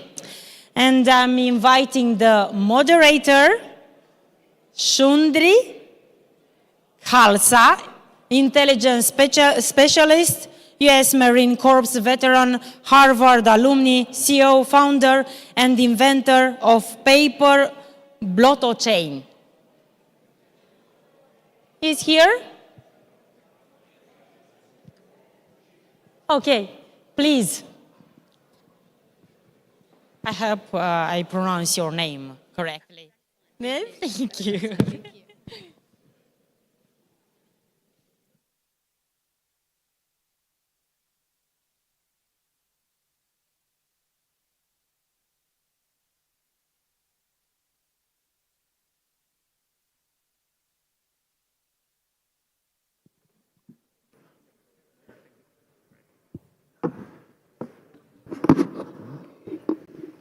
We can share. Good afternoon. It's great to be with you here today. In this panel, we shift our focus from the collection of blockchain intelligence to the use of blockchain intelligence to combat money laundering, terrorism financing, and sanctions evasion. The collection of blockchain intelligence can be instrumental in anti-money laundering, AML, countering the financing of terrorism, CFT, and sanctions enforcement, if it is used effectively in decision-making and operations. The ability of a government to act on blockchain intelligence is fundamentally influenced by whether the blockchain asset or exchange is centrally controlled or decentralized. For a centrally controlled blockchain asset, which is characterized as a security, a government can seek the cooperation of the human centralized authority to carry out AML, CFT, and enforcement of sanctions evasion. Nearly all blockchain assets, except Bitcoin, its forks, and possibly Ethereum, according to some, fall into this category. For a decentralized blockchain asset, which is characterized as a commodity in the United States, there's no human team in control of the blockchain asset for a government to seek cooperation from because the blockchain asset is controlled by an algorithm that can't be changed unless consensus of the majority of validators or miners on the blockchain network is obtained. Centralized and decentralized exchanges also have inherently distinct challenges in AML, CFT, and sanctions enforcement. Are AML, CFT, and sanctions enforcement easier on a centrally controlled blockchain and its assets, or blockchain assets? And is that the case since they're centralized authorities typically want government permission to operate within the government's jurisdiction and can enforce Know Your Customer requirements, KYC requirements. In part one of our panel, our panelists will discuss their experiences with these different types of challenges. In part two of our panel, our panelists will discuss solutions and the role of private companies in assisting regulators and law enforcement and the development of technology and standards needed to stay ahead of bad actors in the blockchain ecosystem. And now it's my pleasure to introduce our panelists. Mr. Patrick Tan is the co-founder of Blockchain Intelligence Academy and the general counsel and director at Chain Argos, the blockchain intelligence firm most famous for uncovering the crypto exchange Binance's $1.4 billion under-collateralization of BUSD stablecoin. His work has enabled Chain Argos to shed light on many of the crypto assets industry's most gregarious crimes, including tracking crypto assets and flows and the funding of terrorism, illicit drugs, and sanctions evasion. Mr. Yeda Shefer is an independent consultant after 30 years of service in the Israeli government, specializing in financial crime. He was the founder and the head of the Israeli Financial Intelligence Unit and the Deputy State Attorney for Financial Crime in the Israeli Prosecution Service. Ms. Tamar Latzabitz is the Chief Specialist for Money Laundering Inspection and Supervision of Virtual Asset Service Providers at the National Bank of Georgia. She is also the co-chair of the Interoperability of Blockchain Analytics Tools work stream under the Global Coalition to Fight Financial Crime Digital Asset Task Force, as well as the virtual assets expert for the Organization of Security and Cooperation in Europe. Mr. Dylan Tana is a senior manager and the financial crime compliance function at the Malta Financial Services Authority. Throughout his career, including time in a commercial bank, Dylan has been involved in a number of projects, assignments, and investigations related to laundering and terrorism financing. Mr. Peter Eggering is the CEO and co-founder of Compliance Champs.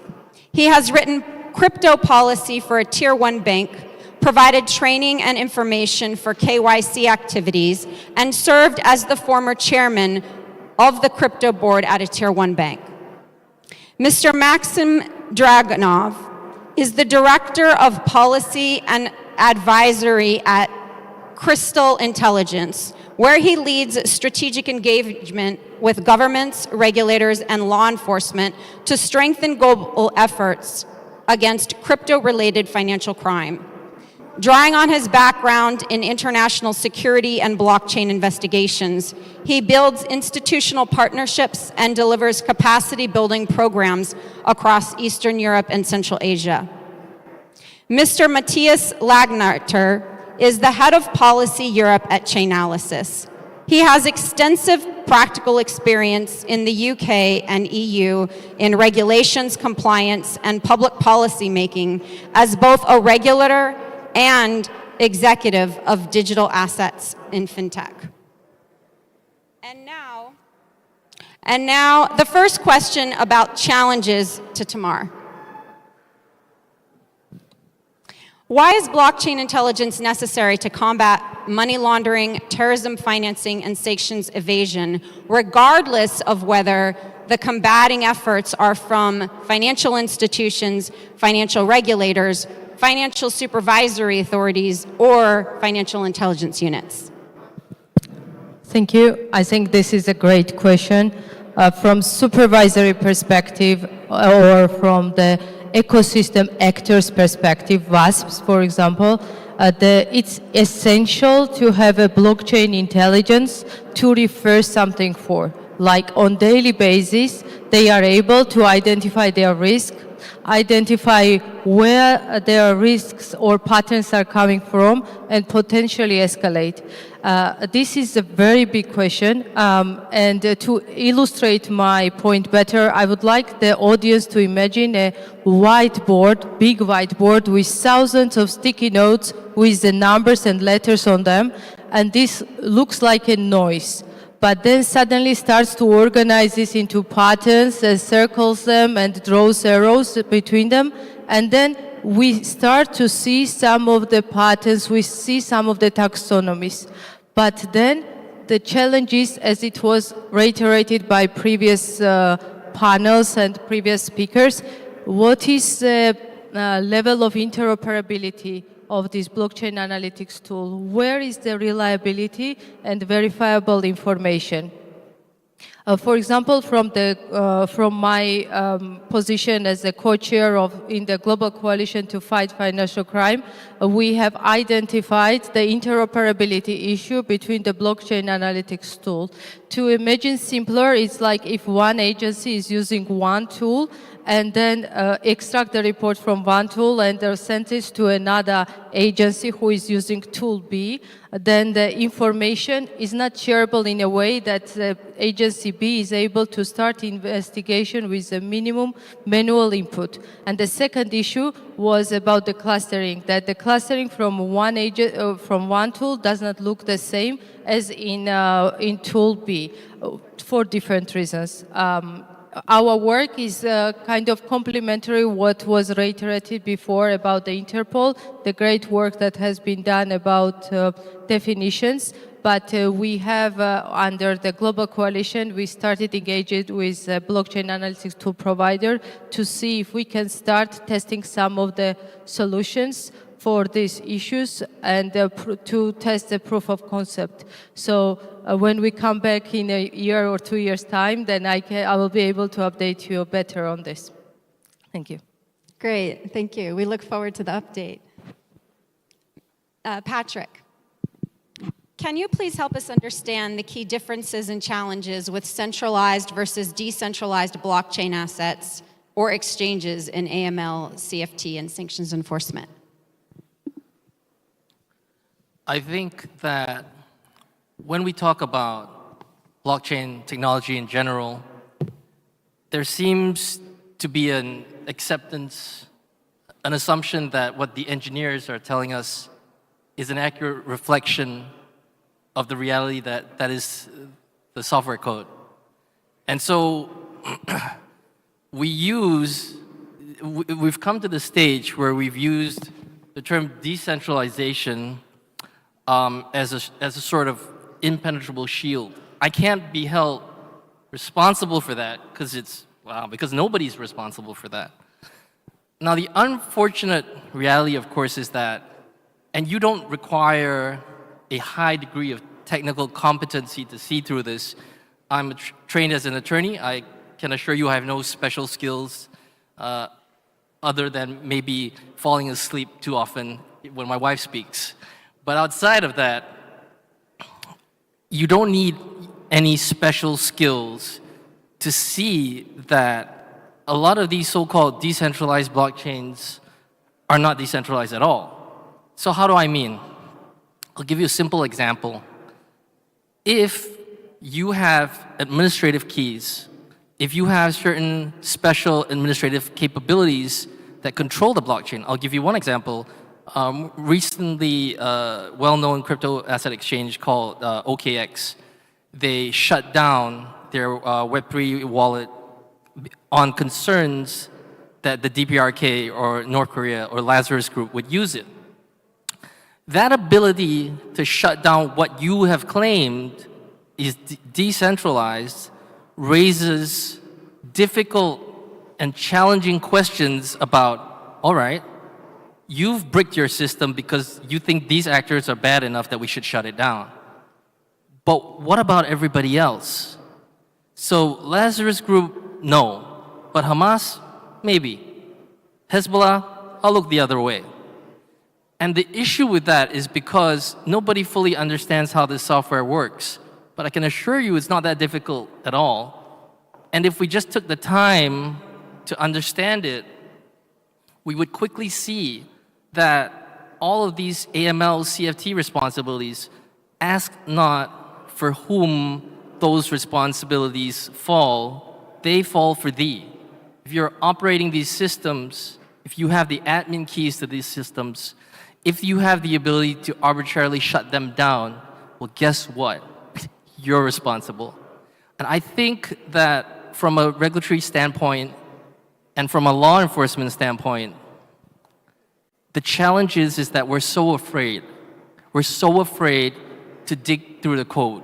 We're so afraid to have people explain this to us. When the reality, of course, is that most of these programs are frighteningly simple. And if we just took the time, put on a little bit of courage, we'd figure out that they've been lying to us all this while. Thank you.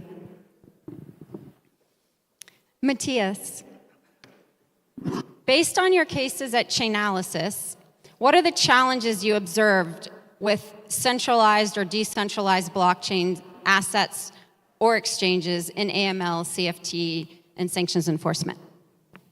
Yeah, thank you very much for the question, and good afternoon, everyone. It's great to be here.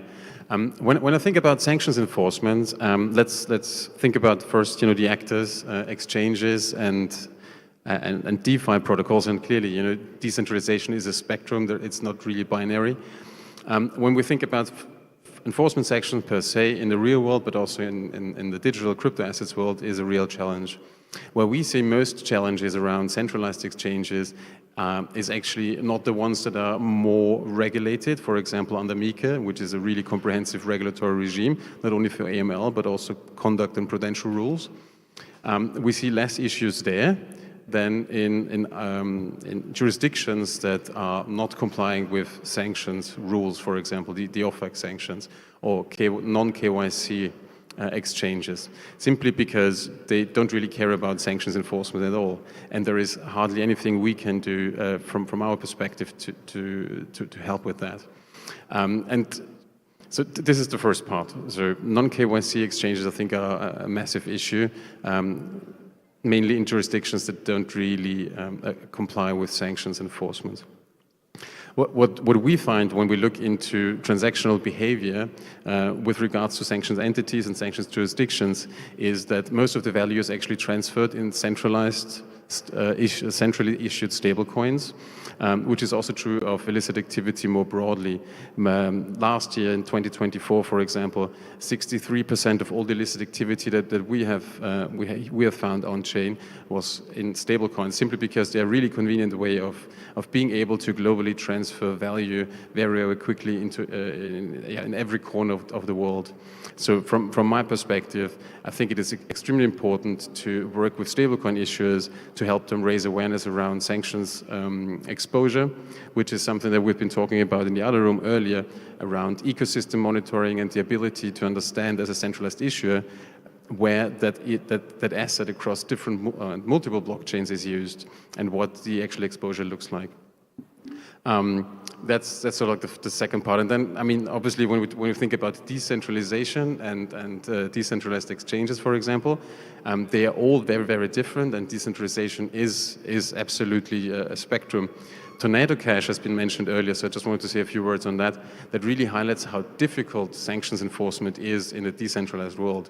Tornado Cash was extremely popular as a way of mixing funds on Ethereum. After the OFAC sanction in August 2022, we saw a transactional value drop 93%, which is incredible.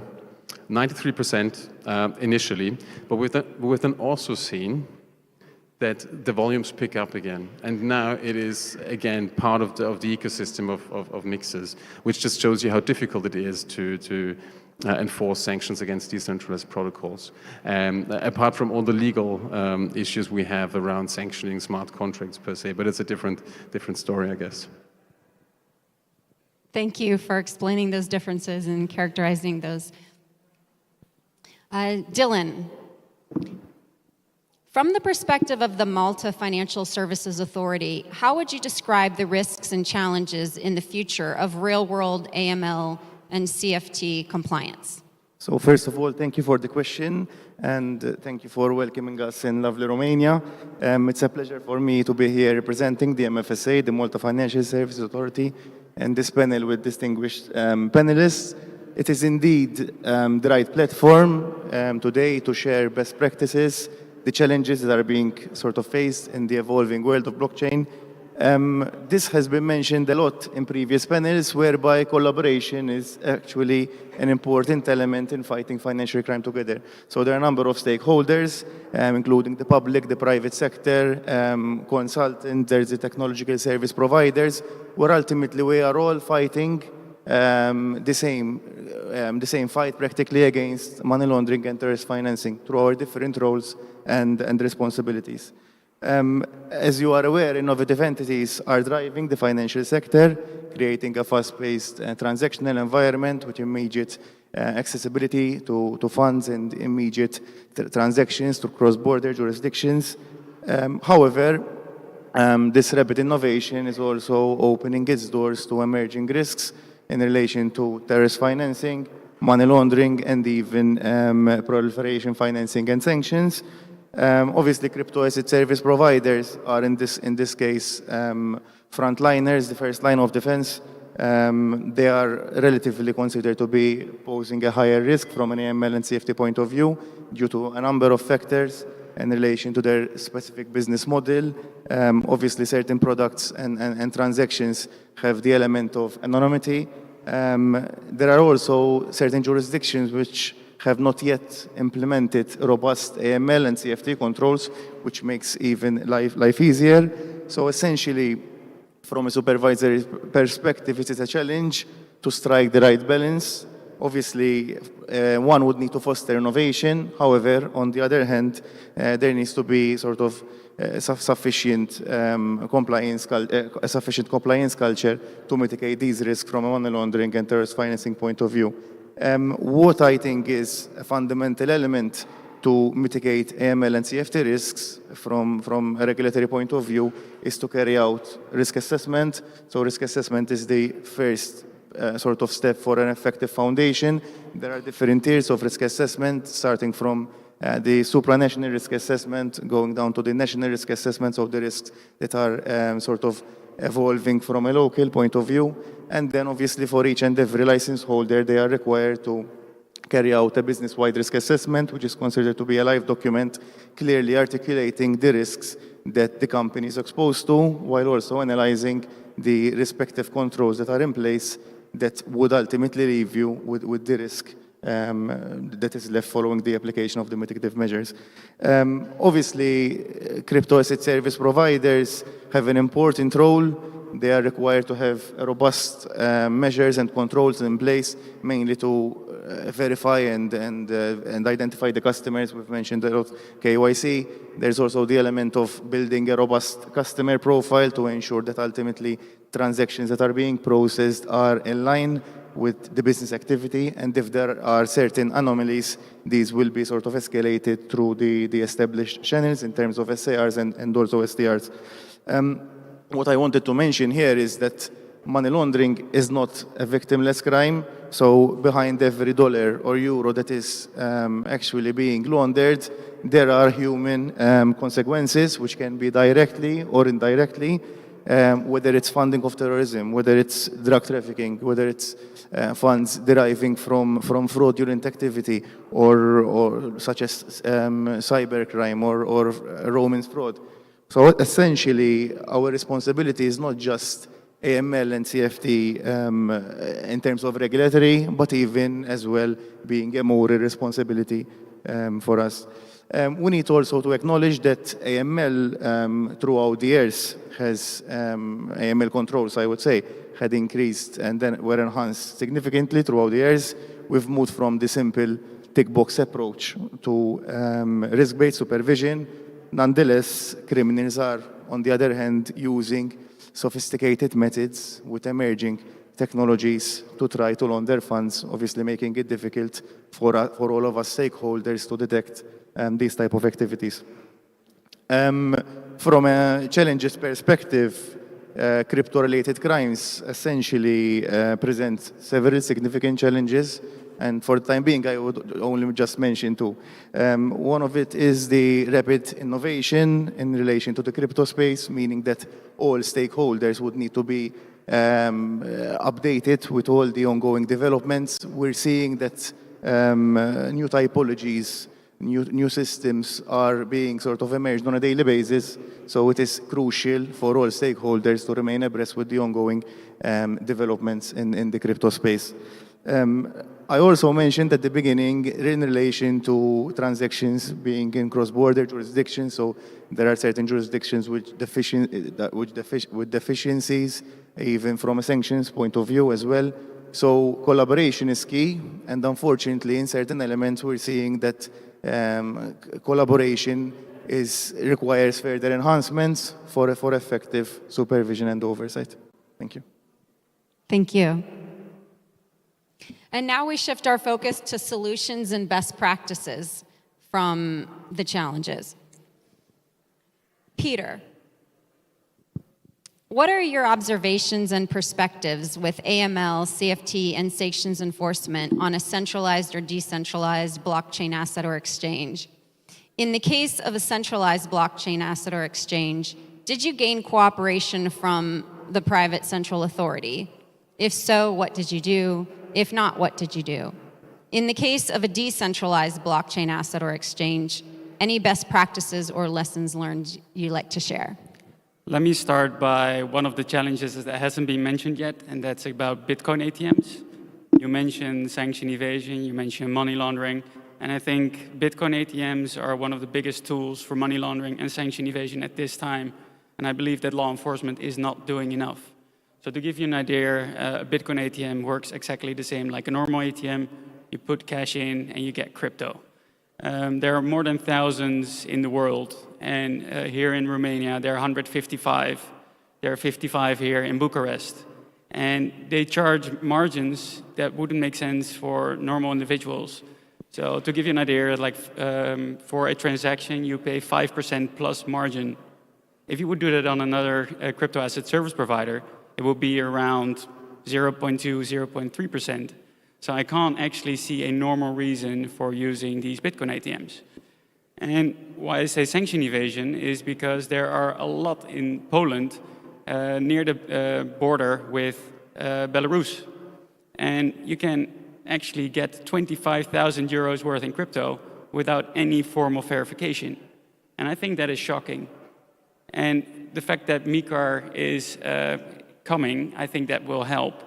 But I think law enforcement agencies should definitely do something about this. Thank you for bringing that in. And now the opportunity. So I think you already mentioned collaboration is something that I really think will help. It's needed because financial institutions only see the transactions. The crypto asset service providers will only see the transactions on the blockchain. And I hope that the new anti-money laundering regulation, and there's an article, that's number 75, and it basically explains that you can share information with other parties. The only problem is that with sharing this information, you're only allowed to share information about high-risk clients. The problem is sometimes you don't know if a client is high risk because you don't have all the information. So sometimes the low-risk client in one book might actually be a high-risk client. So I really hope that AMLA and also potentially a change in the AMR will help the collaboration because it's highly needed. Thank you. Can I mention something about the decentralized exchange? All right. Yeah. So you mentioned also the opportunities about decentralized exchanges. Decentralized exchanges, unfortunately, are not part of MiCAR, which I think is a shame. I know it's very difficult to make them part of MiCAR, but it could be. What I also believe is there are some examples. So Bybit hack, which took 1.5 billion US dollars via the Lazarus Group. There was one decentralized exchange, Chainflip, and what they did is directly after the hack, they started to take action, and they needed to get the approval of all their participants. And they voluntarily participated, literally all of them, and made sure that they build in compliance after this attack. Thank you. If you think of something else, save it, because we will have a lightning round at the end to add more. Oh, great. Tamar, how would you assess the hype and reality of embedded supervision? I think that's a great question after we have spoken about decentralized finance and also Matthias mentioned about challenges. From supervisory perspective, it remains a challenge because it's hard to identify the entity or person who will be responsible from traditional point of view, AML and CFT controls, right? And from the high perspective, as a Gartner methodology cycle says, it's you have a trigger, hype, then you have disillusionment, then you have enlightenment, and then you have a plateau of productivity. I think in terms of the embedded supervision, which according to BIS is when we integrate compliance controls in the technology infrastructure. So basically, instead of us supervisors going and after the transaction doing the supervision regulation, it's a more preventative measure, so it's inbuilt in the infrastructure of the processes of the of digital assets or smart contracts or so on. So I think we are at the trigger because according to FATF report 2024, there are a couple of jurisdictions that have started testing. There are a limited amount of real-life applications yet, and the National Bank of Georgia R&D team have started research on them, so we're working on this as well. Thank you. Thank you. Maxim, what standards and interoperability capabilities are key for the way forward to streamline investigations, maximize compliance, and increase efficiency? Hi. Thanks. A lot has been said today already by previous speakers and during the previous discussion panels regarding interoperability and common standard when it comes to monitoring and in tracing on on-chain transactions. I will not repeat these arguments. We understand that this is what we all want. At the end of the day, it will benefit our investigations. It will benefit the work of investigators. But it's certainly the way towards full interoperability and common standards will be not easy and probably will be going to be bumpy, and it's not coming very soon. What can we do meanwhile? Well, we can continue dream big, but we should definitely make small steps towards this this ideal. And in my opinion, first thing on the list when it comes to interoperability should be the establishment of clear communication protocols, especially between blockchain analytics companies and important stakeholders, law enforcement agencies, stablecoin issuers, and other relevant actors who can actually help to freeze, confiscate, or seize illicit crypto assets. To give you an example, we in Crystal are in constant contact with stablecoin issuers.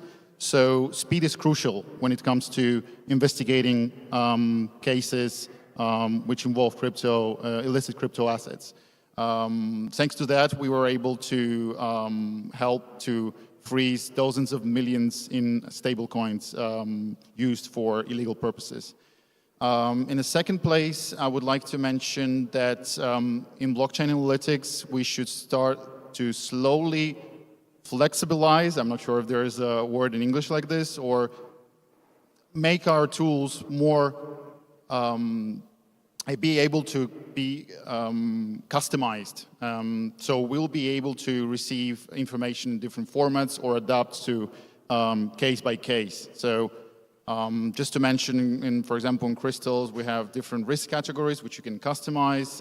We have different risk scores. So it might be a step towards the right direction, I think, when it comes to investigation. But not when we're talking only about tool. This is important here in the following years will be data, which we can process with these tools.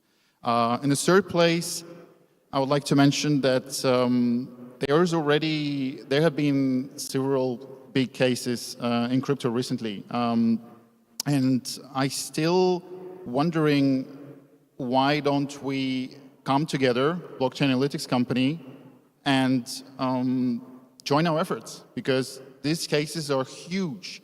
If somebody has seen, for example, visualization of Bybit hack, it's pure madness. Why don't we do this all together? It will increase efficiency, success rate, and the speed. It basically will facilitate the freeze of funds more efficiently when we can do this. There are several instances where we could do that during the process, whether it was centralized exchange probably or stable coins, but maybe not in this specific hack, but during these big cases. So, as I mentioned before, speed is crucial. In the fourth place, I would like to mention that there's definitely categories of illicit activities where we really can agree on when it comes to attribution. I think it would be wise to actually create a concept of attribution pool for law enforcement agencies, which would, for example, when it comes to sanctions. Sanctions is something recent. We all have, all blockchain analytics company, we all have attributions on sanctions. But the actors who are sanctioned, they're constantly changing their addresses. So they're constantly hopping, they're constantly bridging their assets. So they never stay in the same address they're OFAC, they're sanctioned them on. So I think there's definitely I'm sure there are some topics we can agree on and maybe pool the attribution to help law enforcement actually take action. And last but not least, considering the current fragmented regulatory environment we are witnessing, there's even, let's say, uneven implementation of the rules which have been agreed on. So we see that some of the international rules or regulation implemented are implemented in a very different way. So some are much more strict, some much more lax. So in my humble opinion, right now, interoperability, global interoperability is not viable. I don't think it's happening anytime soon. So what we can do? Actually, we're already seeing some good example of interoperability performed by regulators. We have experience, for example, working with VARA in Dubai. What they do is basically they receive periodically, they receive all the list of transactions from the registered WASP in their jurisdiction, and they analyze it through all the blockchain analytics tools. So not only 1, 2, probably 3 or 5 or 6, and then they compare the data, and they can establish, okay, this is probably this. We should investigate this transaction, or do some action. So. I'm sorry, I might have taken a little bit more time. But, you're good. Please finish your thought. Yeah, thanks a lot. Yeah, that's it. All right, great, thank you. Yoda.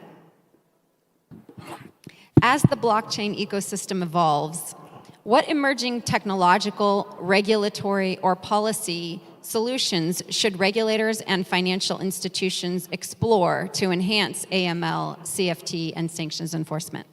Thank you, and thank you for inviting me here. So there's so many blockchain experts in the room.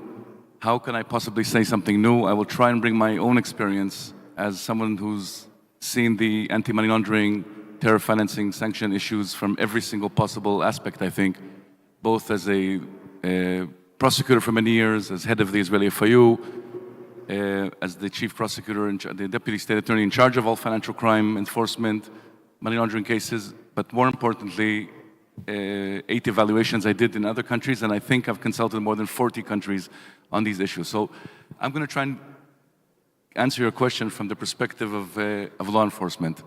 Now, when blockchain came to the world, prosecutors were told, don't worry, this is much better than cash because you can follow the transactions, everything, the ledger is public, we can follow the money on the ledger, so it's much better than cash. But what they didn't tell us is it is still much less transparent than, or traceable than financial flows. So following the money became actually quite difficult. And blockchain analysis, the topic of this conference, or the main topic, is fantastic for strategic analysis, for whenever you have a contaminated wallet. Of course, you can find all the other bad actors that took place, but finding the perpetrators of crime can be very difficult. So if you have the wallet that terrorists are using, yes, it could be very useful. But if you don't have it, and if the wallet was just created 5 minutes ago, of course, we have an issue here. So what can we expect looking forward? What the regulators did, and this might have been a mistake, we'll know in a few years, is take all the existing regulations for securities, for fiat currency, for money laundering, and just apply them mutandis mutandis on the blockchain. So we have MiCA, which is trying to mimic supervision of securities and other prudential supervision. And we have recommendation 15 of FATF trying to impose all the normal AML, CFT, customer due diligence requirements, reporting of STRs. The STRs that are being reported, I consult many FIUs around the world. The STRs that are being reported by VASPs are no good. They're based on blockchain analysis. They're based on a lot of effort is put into it. At the end of the day, it's small amounts. It's this wallet is connected to that wallet. We heard the example of the child pornography. We heard the example of these are, and there are many examples, endless examples that you can give. These are not high quality STRs. They can rarely lead to actual enforcement. So what we need here is to be able to, and this is also one of the buzzwords we're hearing all day today, is the interoperability. I'm not sure if that means what I think it means, but what it needs to mean is that we take the blockchain analysis tools and are able to put them together with IP, with geographical data, because all the risk assessments we heard about are questionable. We hear about the FATF publicized which jurisdictions are higher risk for blockchain, for crypto asset abuse, or crypto assets in general. How is that analysis conducted?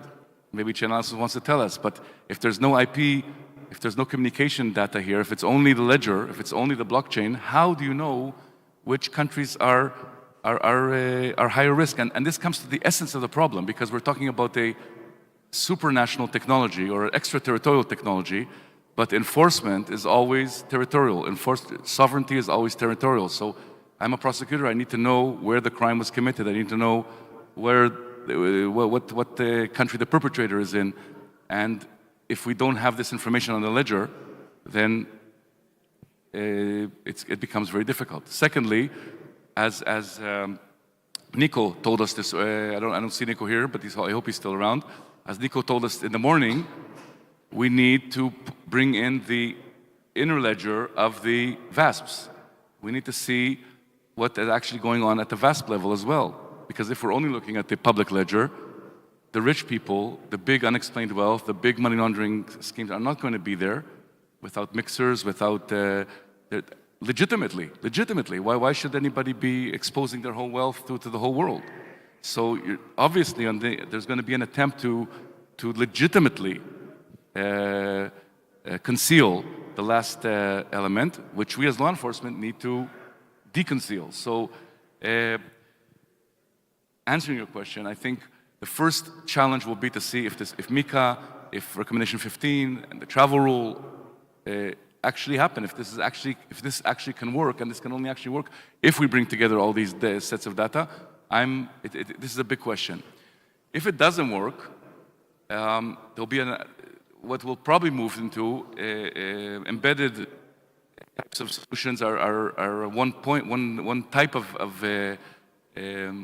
product solutions, product-based solutions, or platform-based solutions. So I think we might need to start thinking about saying, listen, we as governments or regulators cannot really do this. If you're creating a new platform, if you're creating a new product, if you're creating a new whatever, you are responsible for embedding the AML-CFT preventative measures in there. And if you fail to, we have countries like the like UK that have a criminal offense of failure to prevent money laundering or failure to prevent bribery. So you will be accounted criminally for not embedding a good AML-CFT and sanction program or technology, because you know your technology the best. You should be finding the solution. So time is running out, but answering your question, it's either finding a miraculous way of being able to apply all these extremely difficult regulations, MiCA and Recommendation 15 and then the travel rule, through the interoperability of all these sets of data. If we can do it, fine. If not, we'll have to think of new, innovative ways of doing this, because at the end of the day, and please don't kill the messenger, if crypto assets will be able to overcome all this supervision and be a platform for money laundering, terror financing, and sanction evading, eventually governments might start acting against them. So at the moment, it's welcome technology. Everybody sees this as the future, and hopefully we can find a way to regulate it properly as well. But if we fail, there will be consequences. Don't kill the messenger. Thank you. Thank you all for your insightful answers to these questions. What we're going to do now is turn to a lightning round where I'd just like to ask an open-ended question to any of you who'd like to answer. Is there anything that you'd like to share with us that hasn't been brought to light from the questions that I've asked you today? And so, yes, please, Peter. Yeah, so one thing I really think is important, and that's training and awareness. I think too little is done to understand more about blockchain or crypto in general. Thank you. Great. Light exists on a spectrum. Autism exists on a spectrum. Decentralization is not a spectrum. So I think it's important to characterize the issue that we're facing and stop lying to ourselves and to stop lying to each other. So the question we need to ask ourselves as a society is, are we okay with this?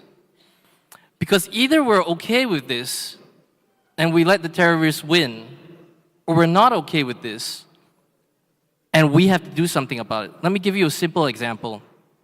If every single person today on this stage were to stab my friend Dhirendra here in the front row, all at the same time, and we couldn't determine which knife was the one that killed him, does that mean that are we all not to be held responsible? I wouldn't mind that. But if we decide that as a society that is not acceptable behavior, then we need to stop lying to ourselves that this is okay. We need to stop normalizing this sort of activity. We need to stop saying that, oh, a hack happened, $1.5 billion was stolen, we'll find where it went. We need to take responsibility and we need to take accountability. And this begins with the tools that we're using, including blockchain intelligence. We should stop the lies. It's exhausting. And we should fess up to the fact that if we're all participating, then we're all accountable. This isn't about, oh, we couldn't figure out who did it, so nobody's going to be held responsible.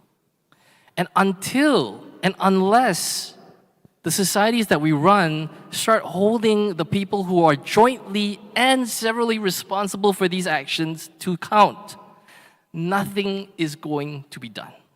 Nothing.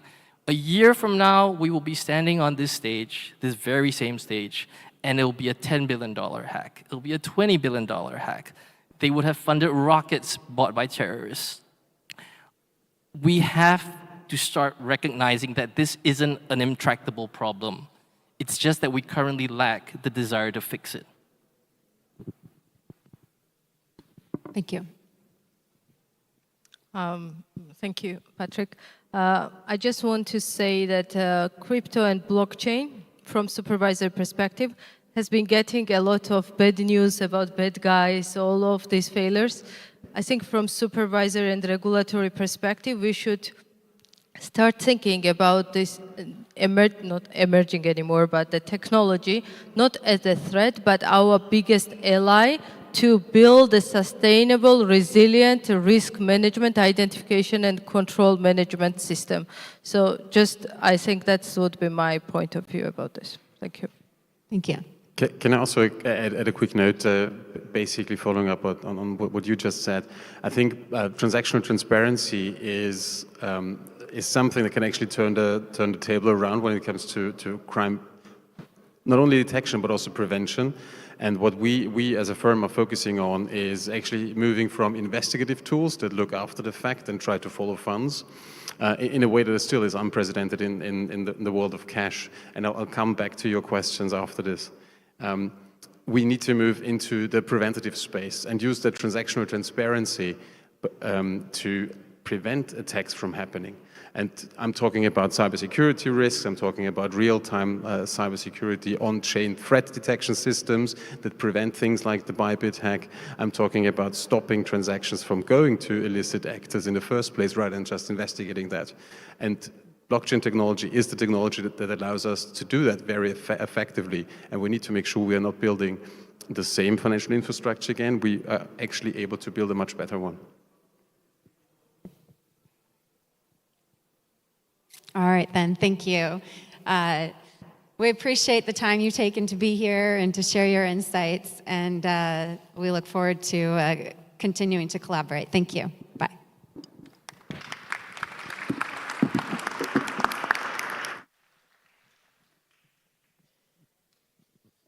Thank you very much, and I'm inviting you to take a picture at the photo corner, please. And also, I remind you that somebody lost this key. Mă voi adresa și în limba română. Cineva a pierdut cheia de la mașină, o găsește la mine sau la organizatori. Mulțumesc! We are passing to another panel. Using blockchain technology to develop a trust and transport beneficial ownership system. And I'm inviting Alexandru Georgescu, Scientific Research, National Institute for Research and Development in Informatics, CIP Bucharest, this moderator. Where is it? I think I'm going to call him, because tomorrow in the morning he's on my show. Alex Georgescu, you are invited to moderate a panel.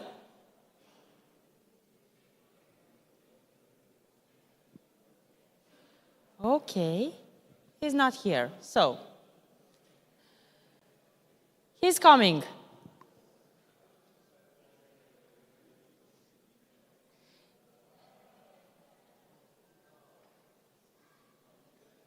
Alex, I'm going to give you the floor because you have so many speakers at this panel.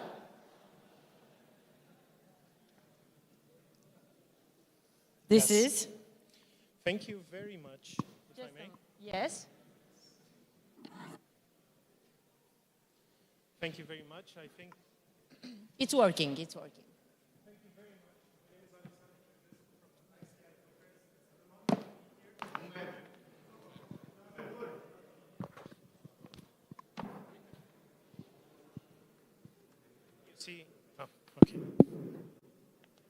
You see the critical infrastructure protection problems, so they are everywhere.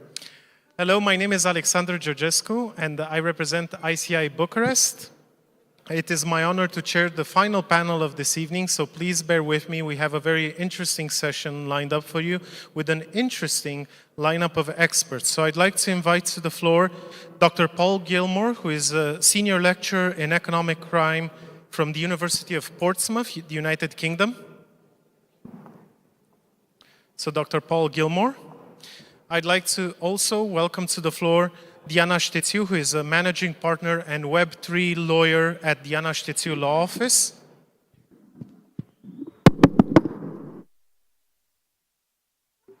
Paul, you can be here if you want. Paul, sit here. Yes, I'd also like to invite to the floor Mr. Sergiu Vasilescu, who is founder and managing partner of VD Law Group. Sebastian Cochinescu, who is the CEO of Anima Felix. I think that means happy soul, right?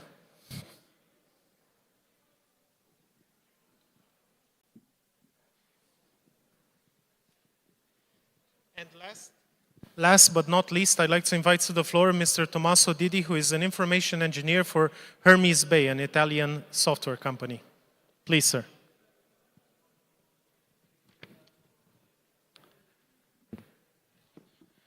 In this panel, we will discuss the use of blockchain technology to develop a trusted and transparent beneficial ownership system.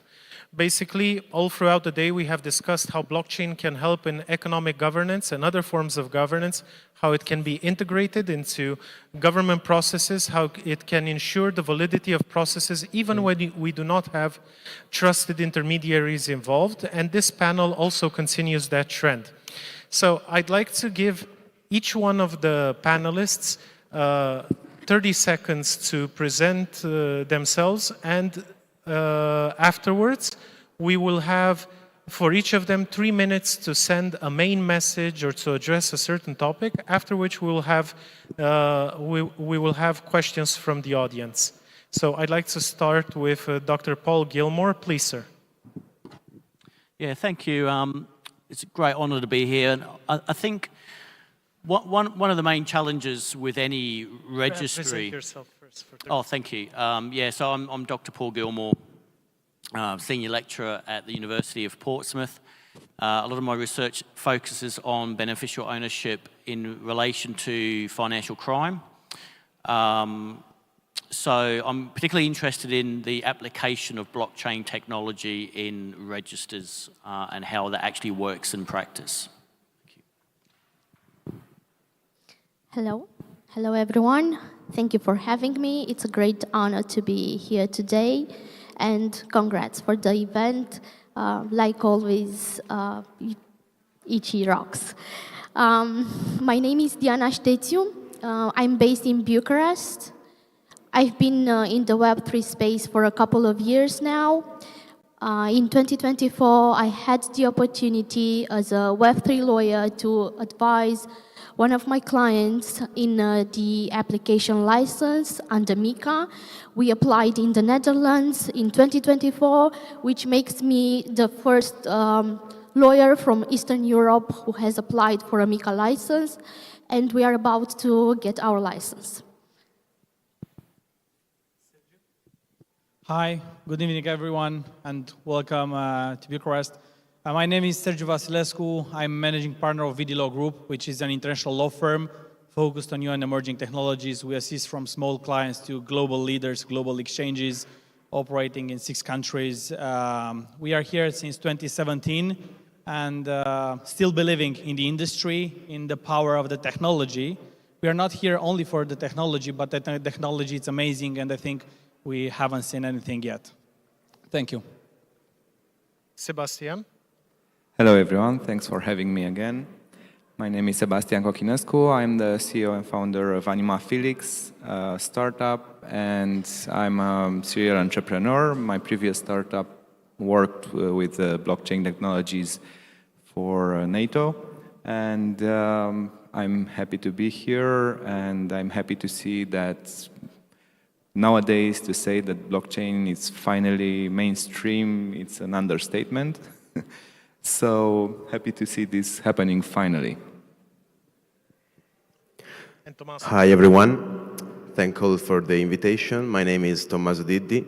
I'm a software developer and information engineer for Hermes Bay, which is an Italian company that works mainly on risk assessment, cybersecurity, and intelligence.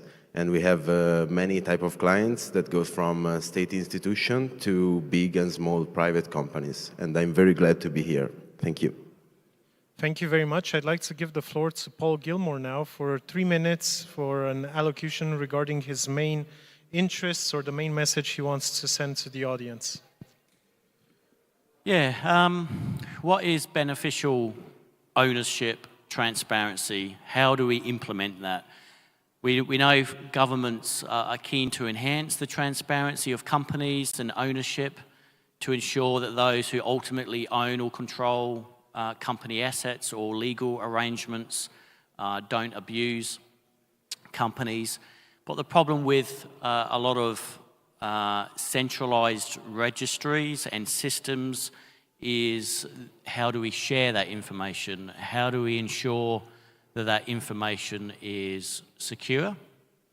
How do we ensure that that information can be accessed by regulated professionals? Because we all have regulated professionals, obliged entities have a legal obligation under anti-money laundering regulations to ensure that they comply with due diligence.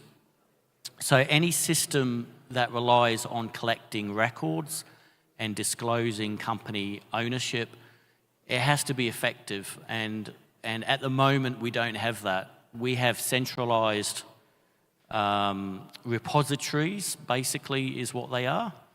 Repositories of information on beneficial owners. And we know from the likes of the Panama Papers in 2016 and the Paradise Papers how information on companies, particularly those registered offshore in offshore jurisdictions, can be used for tax evasion and money laundering. So this is an area that I feel needs improvement in terms of the legislation and also the implementation of these registers. And this is where I feel blockchain can really help.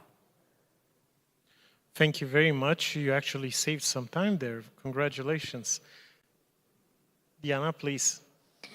Well, in order for the blockchain to really be a solution for a system where we can trust beneficial owners, I believe that it should start with some regulatory pressure, especially in terms of AML rules and sanction rules.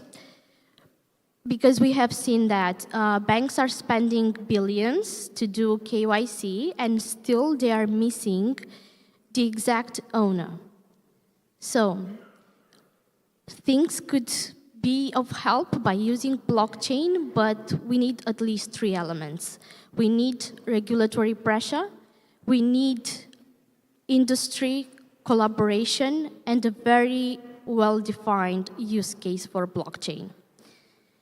I believe that it should start like a pilot. Maybe it would be good to look into the example of the Singapore, where the Monetary Authority of Singapore had a project with the banks where they started to share via blockchain know your customer data. I believe that was successful, and this is a real use case blockchain where it brings trust. This is basically what blockchain was supposed to do, to bring trust. So we need to start with regulatory pressure, in my opinion. Thank you very much. Now for Sergio. Good. So I usually like to be a little bit exotic. So without disclosing confidential information, I'd like to tell you about some features or applications of the blockchain technology that are going to be implemented in the next 5 or 10 years. So we, as a leading law firm in the industry, have been involved in drafting and helping around 5 countries to draft local regulation. So the next, analyzing the trends, tokenizing the shares of the companies, it's something really amazing that can work very, very well with the blockchain technology, distributing dividends or all other benefits. Another important thing, or let's say sexy thing, will be related to the money that are going to expire. And this can be implemented probably in 10 years through CBDCs. And CBDCs probably will be the largest application of the blockchain technology in the following 10 years. And it's a very interesting concept, and they have tested it in Japan. They airdropped national yuan as CBDC to certain people, and after they were forced to spend those funds in a specific time frame. So they tested how they react after their wallet is vanished. I mean, after 60 days or something. And another very important application and that will impact us a lot is about scoring and AI, scoring using AI.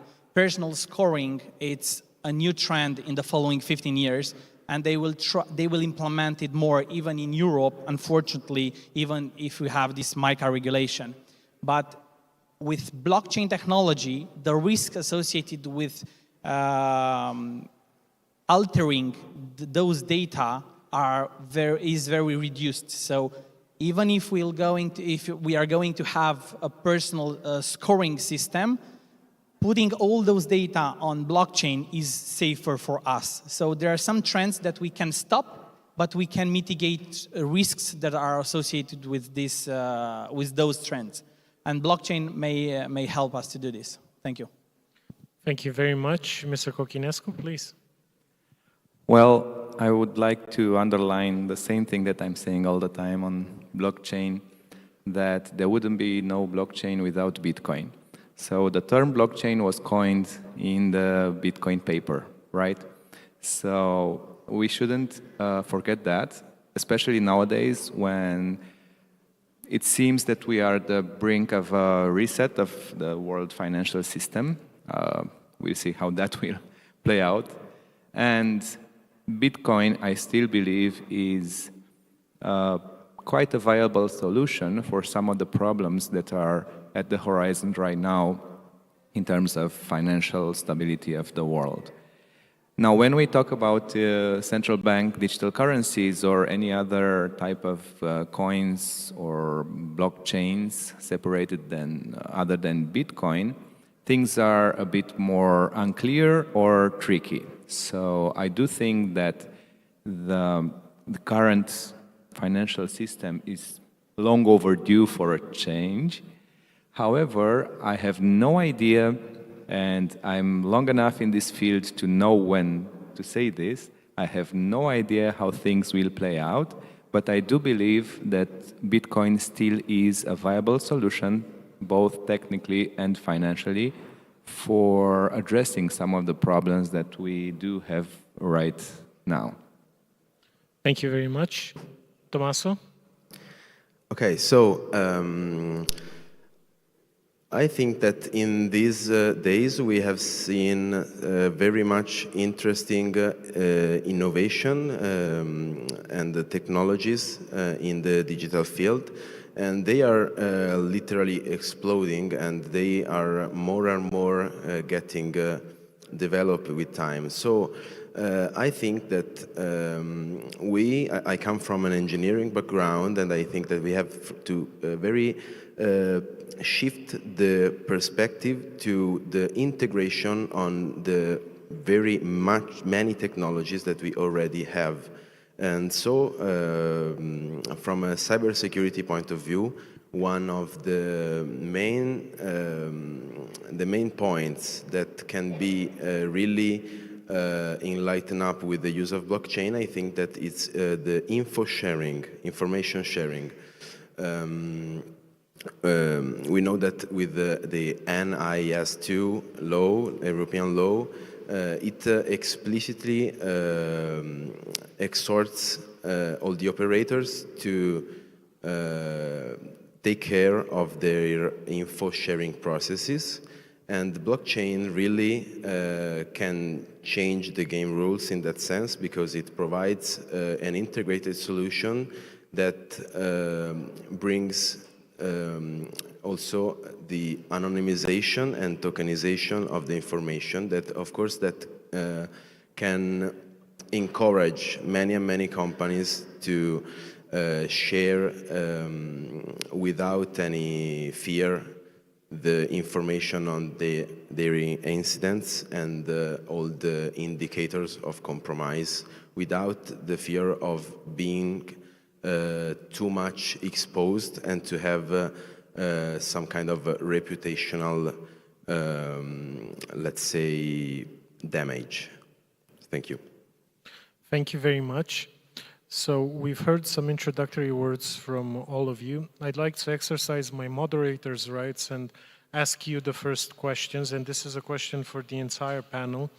I wanted to ask, what is the process through which we will get to such a system about trusted beneficiaries using the financial institutions, the regulators, the public authorities? How do you envision us creating such a system? We heard already from Diana Ștețiu that she believes it starts with regulation. Okay, what are the next steps and how will we get to something that actually functions? Any ideas? In my opinion, technology should remain unregulated. You can't and you don't need to regulate the technology. You don't need to regulate the internet. You need to regulate the applications or how people are able to use and when the technology. In order to evolve, the technology must remain unregulated, unbanned. And the best thing that a country can do is to create sandboxes, spaces where the private sector is able to test, to identify the best solution, and then to regulate the application of that solution. And we have very good examples in Luxembourg. We have very good examples in UAE, where with the government and with the DD Land Department, they created a sandbox and allowed us to test how to real tokenize an entire building. And they didn't allow you to tokenize directly the building, but they indirectly tokenized the building for you. And if the project is a success, then you're allowed with them to draft the proper regulation after it was tested. Otherwise, we can face the situation that we had in Malta, where we have a huge 5 or 6 huge bills there, and the entire industry is overregulated. Thank you. Thank you very much. Anybody else would like to take a stab at it? Well, I think the first step would be to get to a consensus to what we want. As a country or as a group of countries, such as the European Union. So fortunately, the European Union started already working on the blockchain initiative a long time ago. And we've been consulted also, Romania, and we are playing an active role in this, and CIP Bucharest also is doing that. So as long as we have a consensus, and the European Union kind of has to have, then we are on a good track to just use the technology as is and implement it. So the first thing is to set a set of common goals and then apply them. Okay. So I will also like to point some stuff. As you know, in the famous MiCA, in the intro, the authorities are saying they're basically not regulating the blockchain. They are not regulating the distributed ledger technology, but they are regulating financial models that start out of this technology. And when I was talking about regulatory pressure to make blockchain a usable solution in the beneficial ownership, I still believe that without authorities being involved and give credibility to the blockchain and bring awareness about the blockchain and the characteristics of the blockchain and how it can be used to make transparent beneficial ownership system and not being necessary to consult a centralized ledger where you check who is the owner of what, this stands true. basically, we are in an era where we need to exploit the good of the blockchain and put it in our work. If we can put a timestamp on something that is of interest, if we can put in a transparent way information and use it for the benefit of users, institutions, and all the stakeholders, I believe this is something that we need to do, and we need to look further into the potential of the blockchain to make a transparent beneficial ownership system. Mm-hmm. Paul, do you want to add something? Yeah, I totally agree that, I do think we've got enough regulation. We have 2 recommendations focused on beneficial ownership transparency in the recommendation 24 and 25 that the Financial Action Task Force publishes. We also need consensus, and I do agree that this is one of the problems why the current centralized registry systems don't work. But how do we then integrate records on beneficial ownership and use that information across borders? How do we ensure that the information is shared? Automatic exchange of sharing of that information is really important. And how do we ensure that that information is verified and secure? Because we know that obviously in the European Union from November 2022, the landmark court case ruled that you can't have registers of beneficial owners open to the general public. So of course there are those privacy concerns that we need to iron out. So we need consensus. We don't need any more regulation, whether or not that comes in future to in terms of the practical implementation, but we need to get the practical implementation of blockchain running first, I think. Thank you very much. If we don't have any other interventions here, I'd like to take questions from the room. Are there any questions?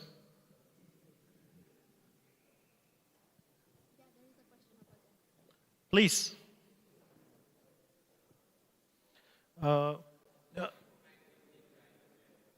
What? We cannot hear you.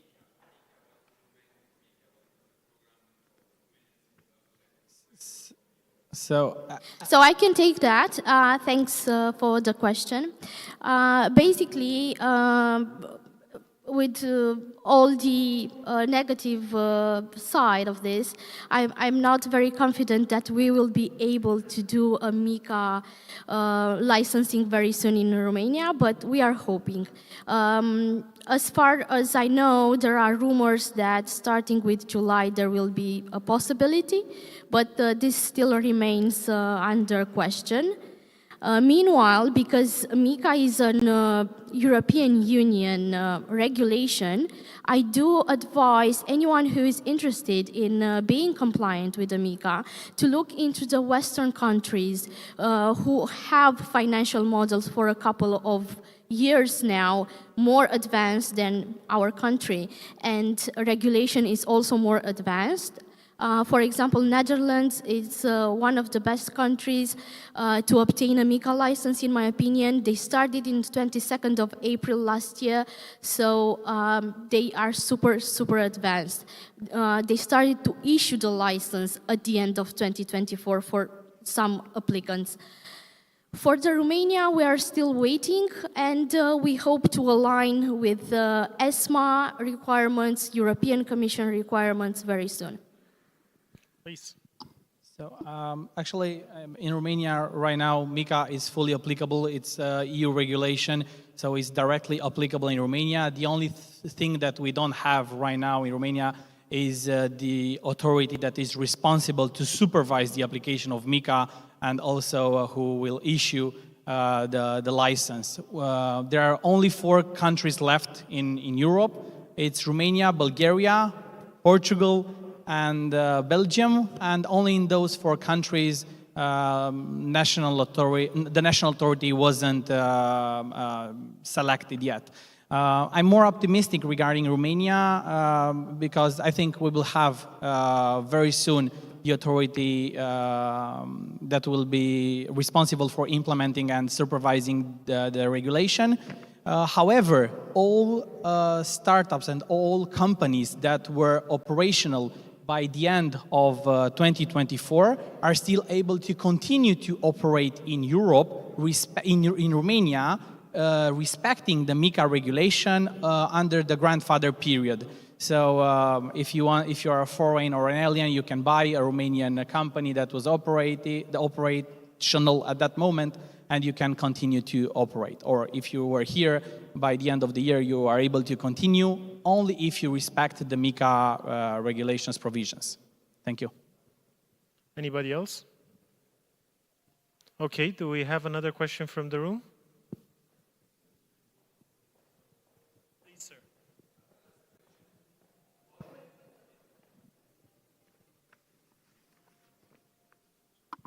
Thank you so much. So my last question is about education institutions. So we are here speaking about a lot of institutions, about integration AI, blockchain, Web3, digital world. My question here, Romanian country, it's ready to implement and to open the way to create a real school, a real institution, to see in 20 years the best experts in this area, and not repeat the same error the last years to only make events, discussions in turn of the table where we know the solution, we have the solution, and we don't do nothing. So are you ready, Romanians, to starting this and to be maybe the first country still next of the States to be the Romanian 3.0? To be honest, locally, Romanian universities have started to implement or to teach their students regarding blockchain. The Bucharest University of the Faculty of Law started to implement courses regarding blockchain and how students should analyze the blockchain technology from the legal point of view. The Politehnica, the Facultatea Politehnica has started also to implement a master degree. So there are solid steps done in this direction, and there are also a lot of private entities that have launched academies in order to train the retail. Because in Romania, imagine that we have more than 1 million KYC users. And I think it's a lot considering that we have 21 million population. And if you consider that only half of them is able to use the blockchain technology, I think it's a lot. I need to jump in here just to tell you that I've started a few years back blockchain PhD program at the University of Bucharest, and there was absolutely no one stopping me in 2017 to just go to Berkeley, California, and continue my studies, and then to Milan, to Università Cattolica di Milano. And while the official, let's say, Romanian government's position on blockchain in education is through ICI, which is the Center of Excellence in Blockchain, a very old or long-standing initiative on education on blockchain. There's no one stopping Romanian students to just go and do it. And there are, as you said, a few formal education programs in Western University Timișoara, in Iași, in Bucharest, of course, Sibiu. So we see more and more an interest on that. And I remember when I started my PhD that there were only a few programs in the world, in education-wise, on blockchain at the big players such as Stanford and so on. And now we see even in Romania more and more interest on that topic. And to give you like a sharp and to the point example, at Iași University, they have developed tools that they show to the students in a test protocol, how to avoid, for example, a market abuse situation, how to avoid to be the victim of a rug pull. So basically, they are so blockchain knowledgeable and market knowledgeable that they are showing students in a pancake swap protocol, like a test, how you are going to avoid a potential market abuse situation. And I know that people are very much emphasizing forensic and AML, but one of the pillars of the MiCA is prevention of market abuse. And I believe we should dedicate at some point a talk regarding certain practices and mechanisms that are prohibited, and we need to prevent them and incorporate tools, incorporate softwares that would trigger an alert when a market abuse event would be soon to happen. And I want people to be aware of that, to promote like a sanity in the mindset of the users, that they need to be knowledgeable when they transact in the Web3 space, who they are making transaction with. Are the provider of the services not only MiCA compliant, but taking the steps to prevent a market abuse, taking the steps to be compliant with travel rule? All these questions, people should be super mindful and check thoroughly if these are really compliant. I'd like to get the discussion a bit back on track, and I'd like to ask in this, I have two more questions. First, I'd like to ask, what are the challenges towards establishing a transparent beneficial ownership system? So to get it back on track with the actual subject itself. Yeah, I mean, there's many challenges, I think. First of all, the practical implementation of registers, how they're accessed, that's one of the problems. The legal issues around disclosure of beneficial owners. It's a very fragmented system that we have at the moment. There's certain thresholds, for example, in the UK and most European member states, it's more than 25%. In other countries around the world, it's 10%, for example. Of course, there needs to be a unified, universal acceptance, and arguably, when tax evaders and money launderers and individuals can circumvent disclosure requirements, then it undermines the whole point of having a registry or the need to disclose information. So that's one of the challenges.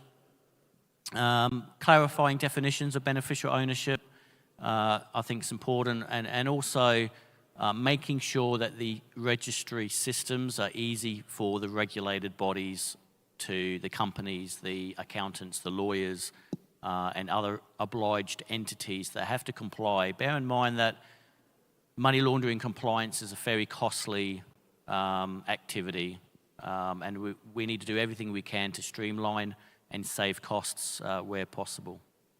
Okay. Any other? I think Sergio wanted as well. Yeah, so technology is amazing, blockchain is amazing. The only thing is that in this industry, even if it works, it's not. You need to check if it's legal. For example, DAO exists only from the technical point of view. From the legal point of view, we are still responsible for what we are doing in this world.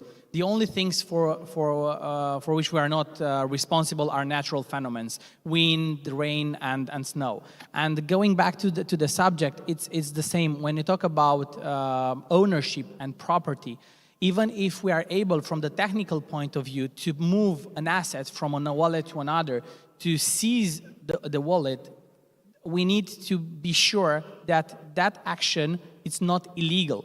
Because according to the Romanian regulation, if you want to forcibly transfer an asset from a person to another or to seize it, you need to go through an off-chain procedure. You need to go through a court. So we can have also a problem when we think about putting an asset as a mortgage, that it will be automatically executed and transferred from a person to another.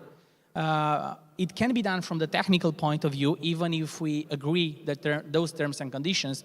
But from the legal point of view, sometimes we need to go in court in front of the judge and to receive approval. So even if from the technical point of view it's possible, we need to be sure that we implemented all the off-chain mechanisms imposed by the national regulation.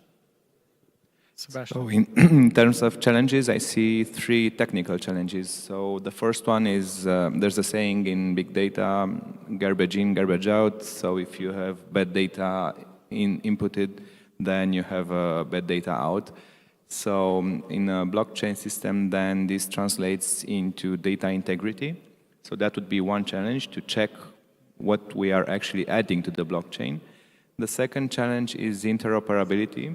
The blockchain is not living in as itself. It's part of a larger system, and we need to make sure that all the wheels are working well together. And the third challenge from my perspective is, of course, security. So not how secure the blockchain is, because when I talk about blockchain, I think about Bitcoin, and that's pretty secure. In terms of securing the data that goes to the blockchain before getting there and after. Okay. Would anybody else like to intervene? Yes, I will add a short comment about the necessity of creating an environment when everybody feels safe to share his information, and not also safe, but also there has to be an easy way, because many times when it comes to sharing information procedures, especially from a cyber perspective, so talking about cyber attacks, there are procedures that are so complicated and standards that are so high that many times only the big companies are capable to manage it. So we had to find a way to also make small and medium enterprise to collaborate. And I think that there are some interesting solutions for that. For example, we have developed with our partner a solution that is called Isaac Chain, that is specifically built for ISACs, Information Sharing and Analysis Center, and that it also involves AI for the data analysis, and these AI models are increasingly predictive, because we all know that AI and especially natural language models are very, very good in finding patterns, and also finding patterns when human eye is a bit more, it's certainly not stronger when it comes to big data. And these kind of models learn by time and can also help to categorize attacks and to predict what's gonna come next. Thank you. I'd like to, if possible, because I feel that the organizers cheated us on time for 5 minutes. I'd like to follow up from what Tommaso said, to go back to this idea of security, because I know, actually I read Paul Gilmore's papers on this, that there have been attacks on smart contracts. There are security risks associated that can, with these systems, that can apply also to the beneficial ownership system. So I want to ask, how can you ensure, also from the perspective of the trust of the people in the fact that the system will not be corrupted in some way, how can you ensure the security of a trusted and transparent beneficial ownership system? Yeah, good question. any system that records and keeps records of personal information has to be secure. Digital identifiers helps to track information. Blockchain, obviously with the inherent security, encryption, and cryptography will help. And I believe that clearly blockchain is the future and getting away from centralized repositories. It is really important because without that security, you don't have trust. And without the trust inherent within any system, then it won't be effective and records won't be able to be monitored, updated, and information that we all rely on beneficial owners to enhance the transparency of companies and dealings of offshore business and everything like that will be undermined. So I think it's really important that we tackle those technical aspects of security and transparency whilst balancing the needs of maintaining privacy for business as well. Please, Diana. So if we are to use smart contracts in regulated finance, we cannot just use them like some experimental DeFi protocols. It's going to be a need to have audited protocols. We will need to have built-in safeguards. We will need to have security checks and cybersecurity pen testings. Absolutely, when you want to do regulatory finance and use for a banking system to share beneficial ownership, a smart contract, it has to be audited. It has to be audited because the risks are real. We've seen situations in the past where, for example, the smart contract was exploited. The DAO, where $60 million happened as a loss, yeah? We've seen the Poly network. We've seen the wormhole. All these are lessons from the history where smart contracts can be exploited. And when we use smart contracts for regulated finance, we need to make them audited. Anybody else? So, Sergio? in my opinion, if it's an electronic device, you can fully trust it. We have seen pagers exploding, yeah? So you can trust anything. But what you can do with the blockchain technology, you can check the information that you have on chain. And if we ask technical guys, they will say that they're more willing to use open source applications than applications that decided not to disclose their code. In blockchain, we assume that a lot of things can be checked. So this is the safest way in order to do something. Even if we check, we need to have in mind that nothing is sure, but at least it's verifiable. Tommaso, you want to? Yeah, I have to say that I totally agree with what you say, that right now is the safest technology for this kind of application. And I really think that's all for me. No? I just want to add that in terms of security, of course, there are so many things that you could do. So two of them are auditing and pen testing. But I remember while being at a NATO base, there were some people outside with some guns in their hands. So sometimes guns help too. Depends how important the data is and how secure your data center needs to be. Thank you very much. And with that, I'm going to close this panel. I want to thank my guests, and I want to thank the organizers for this. And I'd like to pass over the baton and to invite the guests over there for a photo. Thank you. Thank you very much, Alex Georgescu and the speakers. Ladies and gentlemen, with this panel, we are closing the first edition of Blockchain Intelligence Forum. My name is Maria Smarandake. And tomorrow, the organizer are inviting you at 9 o'clock in the morning to talk about automotive R&D. There is a conference, a lot of panel. Thank you very much for these 3 days. It was wonderful. Thank you for being part of this wonderful event, Digital Innovation Summit Bucharest.